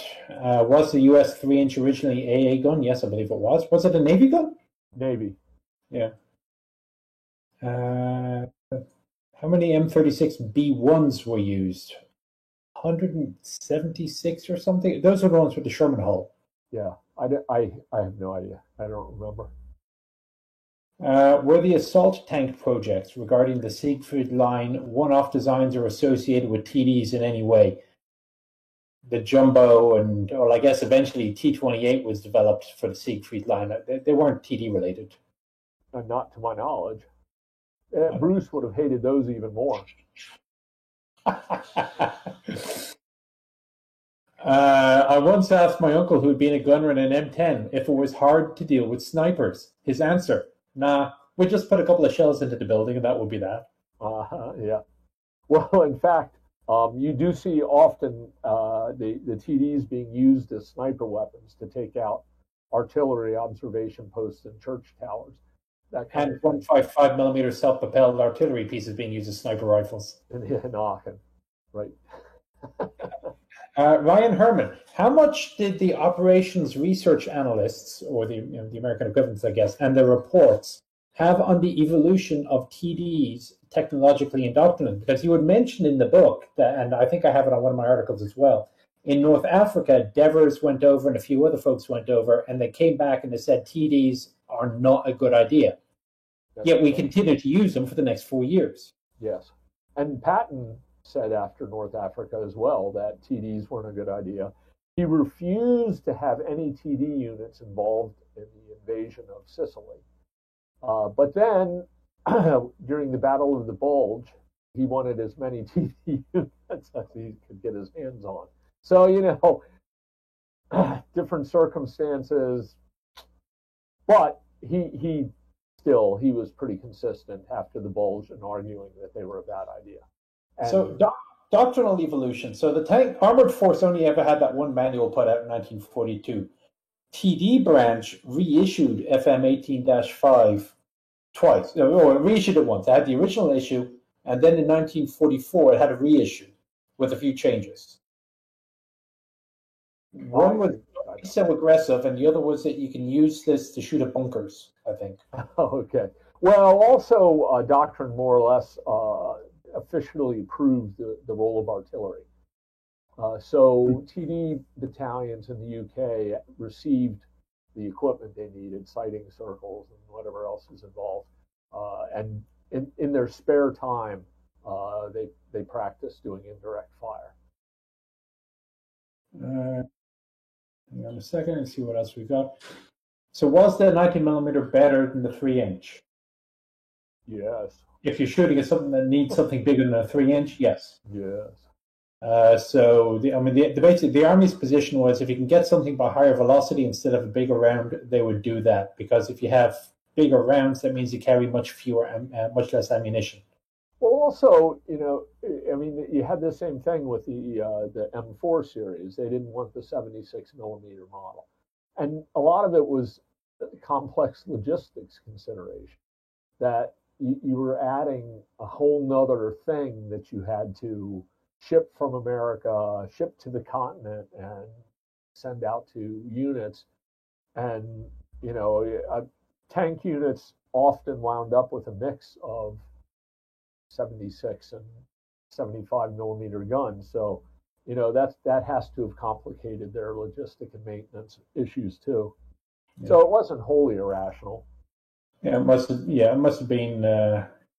Yeah, anyway. Was there a doctrine developed for the tank destroyer branch to use in the Pacific theater? I think you answered that already. No. Yeah, not to my knowledge. In 1944, T-71 is called Blackjack, and then it is recorded as Slugger. Why the name changes? Now, Ordnance Branch came up with nicknames to be used in PR circles, and originally, yes, Blackjack was going to be the name of the M36, but they changed it in November 44 to become General Jackson. So Slugger, I think Zaloga said it was just a case that it was a colloquial term for a large, heavy-hitting tank. Not a name. I do, by the way, find references to Sherman's in after-action reports, even though that was not an official name for the U.S. Army for the M4. I'm pretty sure it's in that document in November 44. It's kind of like it says General Sherman with an asterisk that says this name is already in common use. Did tanks and tank destroyers ever cross attach? Well, I think you mentioned that, but yes, they did sometimes. Yes, they did.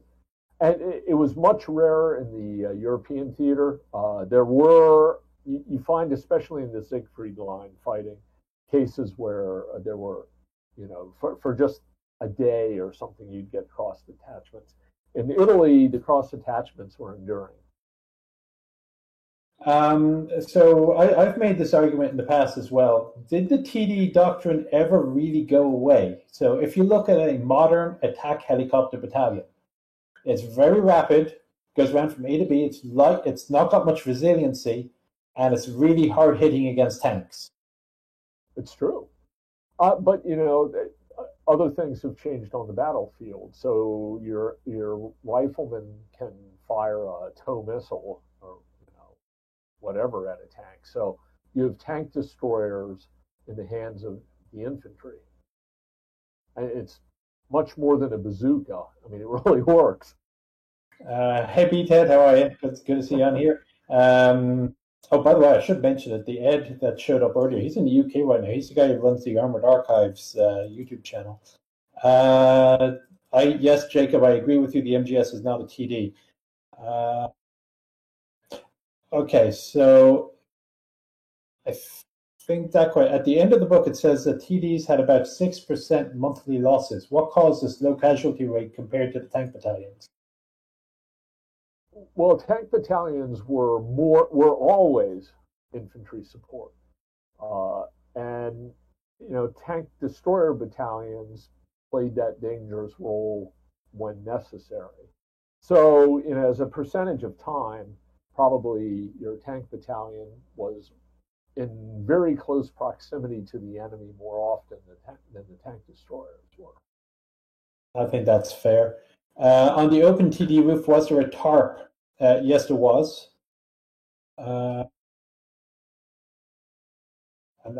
was a lot of chat all of a sudden that came up, so I'm scrolling down trying to find more comments. What's your favorite TD? Whoa.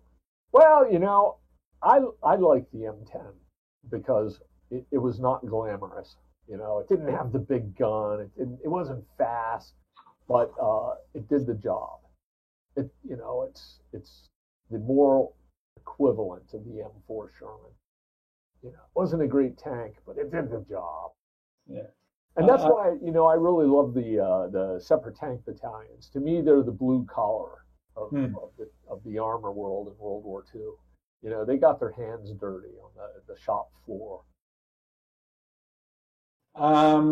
Ed, did the documents says the TD should name after ferocious animals. Wolverine. The name Wolverine. Where the hell did that come from? I have no idea. I'm sure Steve said something about it. He talked about names at Think Tank. He did. That was before I had found that naming document from Ordnance. Now, I have seen a 1946 document from Aberdeen where the word Wolverine is listed after the M10 in ink. Pen and ink. Somebody actually pen and ink the word Wolverine after that. Huh. That is the oldest reference I've ever seen, and I've never seen it in writing anywhere else. So all I can say is that nobody in the field called it that. I can agree with you on that. That I can see. What's the M50 Ontos? Well, that's a little bit after the fact. The M50 and the M56 Scorpion self-propelled anti-tank. Any opinions on those things? I do not. I know nothing about them. All right. Well, let's go back onto the slideshow then, and we'll go through the closeout. Wrap it up.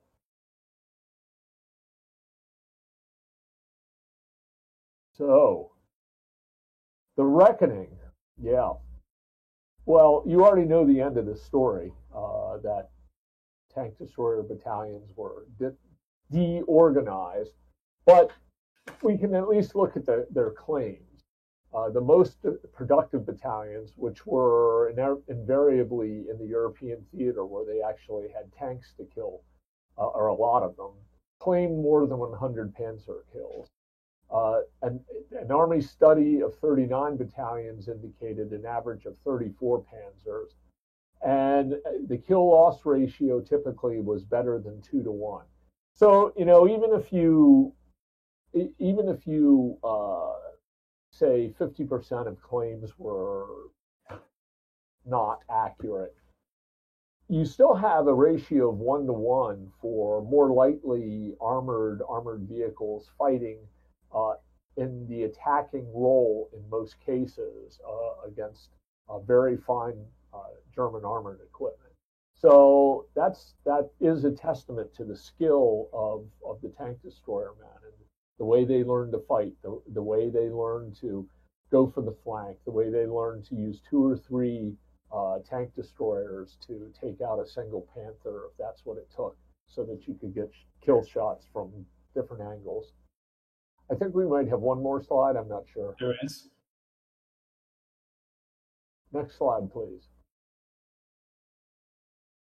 Yes. Well, so we were already talking about this earlier, that the difference between the tank destroyer and the tank was essentially being erased with that M36B1, which was a M36 turret on an M4 Sherman. But of course, the M26 was showing up with a 90 millimeter gun, and so at that point, it has better armor. It has the same gun. Why do you need a tank destroyer? So it is actually kind of interesting that in the Korean War, they found the M26 to be far inferior to the Sherman in the mountainous terrain. So, was it a great decision in the end? I'll just leave the question open.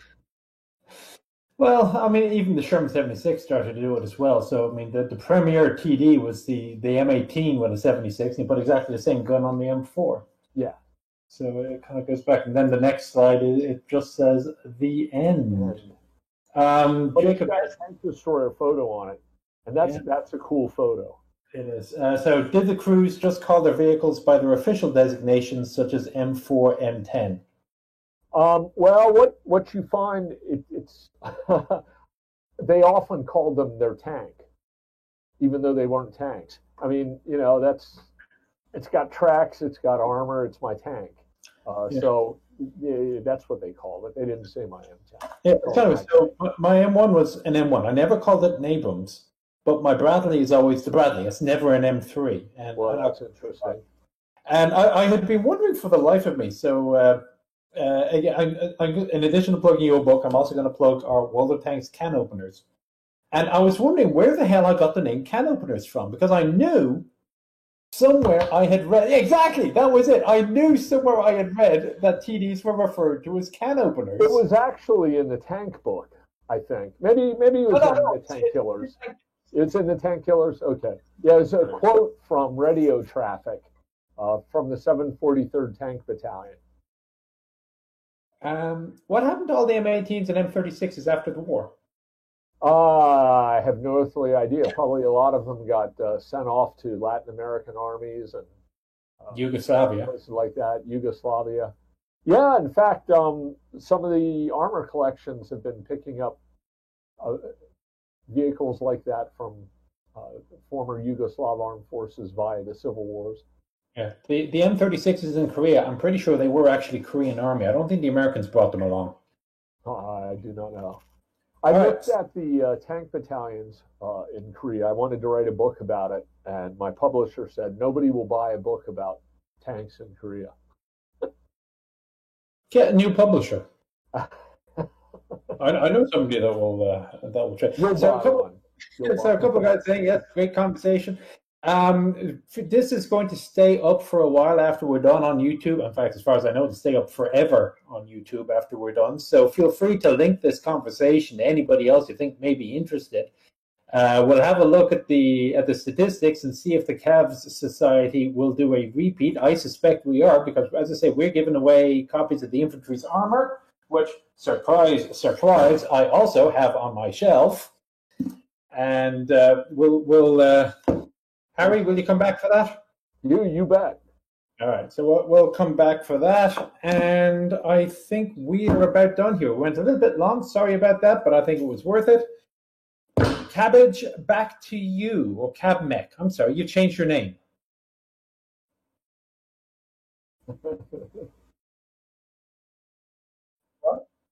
I'm close.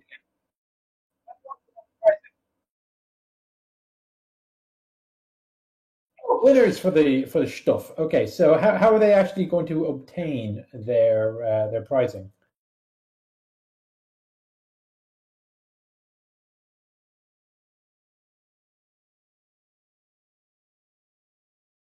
I don't have it.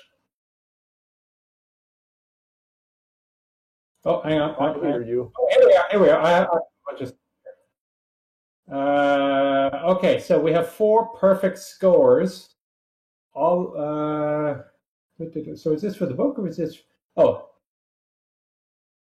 First one's for the tanks. Okay, so Zululand 66, JDAD 333, Storm 0545, and Fixriven. That's Papa Hotel X-Ray, Romeo Victor, November Mike. There are 16 people that got one missed question. What are they getting? Okay. Tank 34, Rich Sniper, Riptide 109 NA. Hopefully that's not an airplane reference.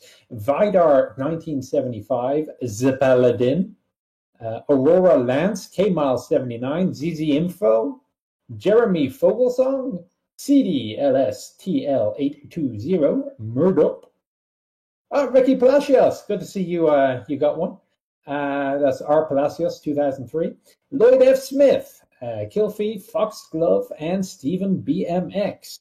And the folks who are getting the book in the mail through Amazon are Beefdog123, Feralian, Irks, that's Uniform Romeo X-Ray, Hitter for Life, and Gawky. So they have their, those are the prizes. So as I said, the Amazon guys will go to you. And I guess if we need any more information from you, somebody will let me know or let you know. So I think we are done. Harry, thank you very much for the 2 hours. 2 hours plus all the prep time. So we've actually had Harry online now since like 2 o'clock in the afternoon, 3 in the afternoon. And I guess we'll be back maybe in about a month, give or take, for Infantry's Armor. That should give time for people to read it. And we'll do it again. All right. Good night. All right. Good night, all. Take care.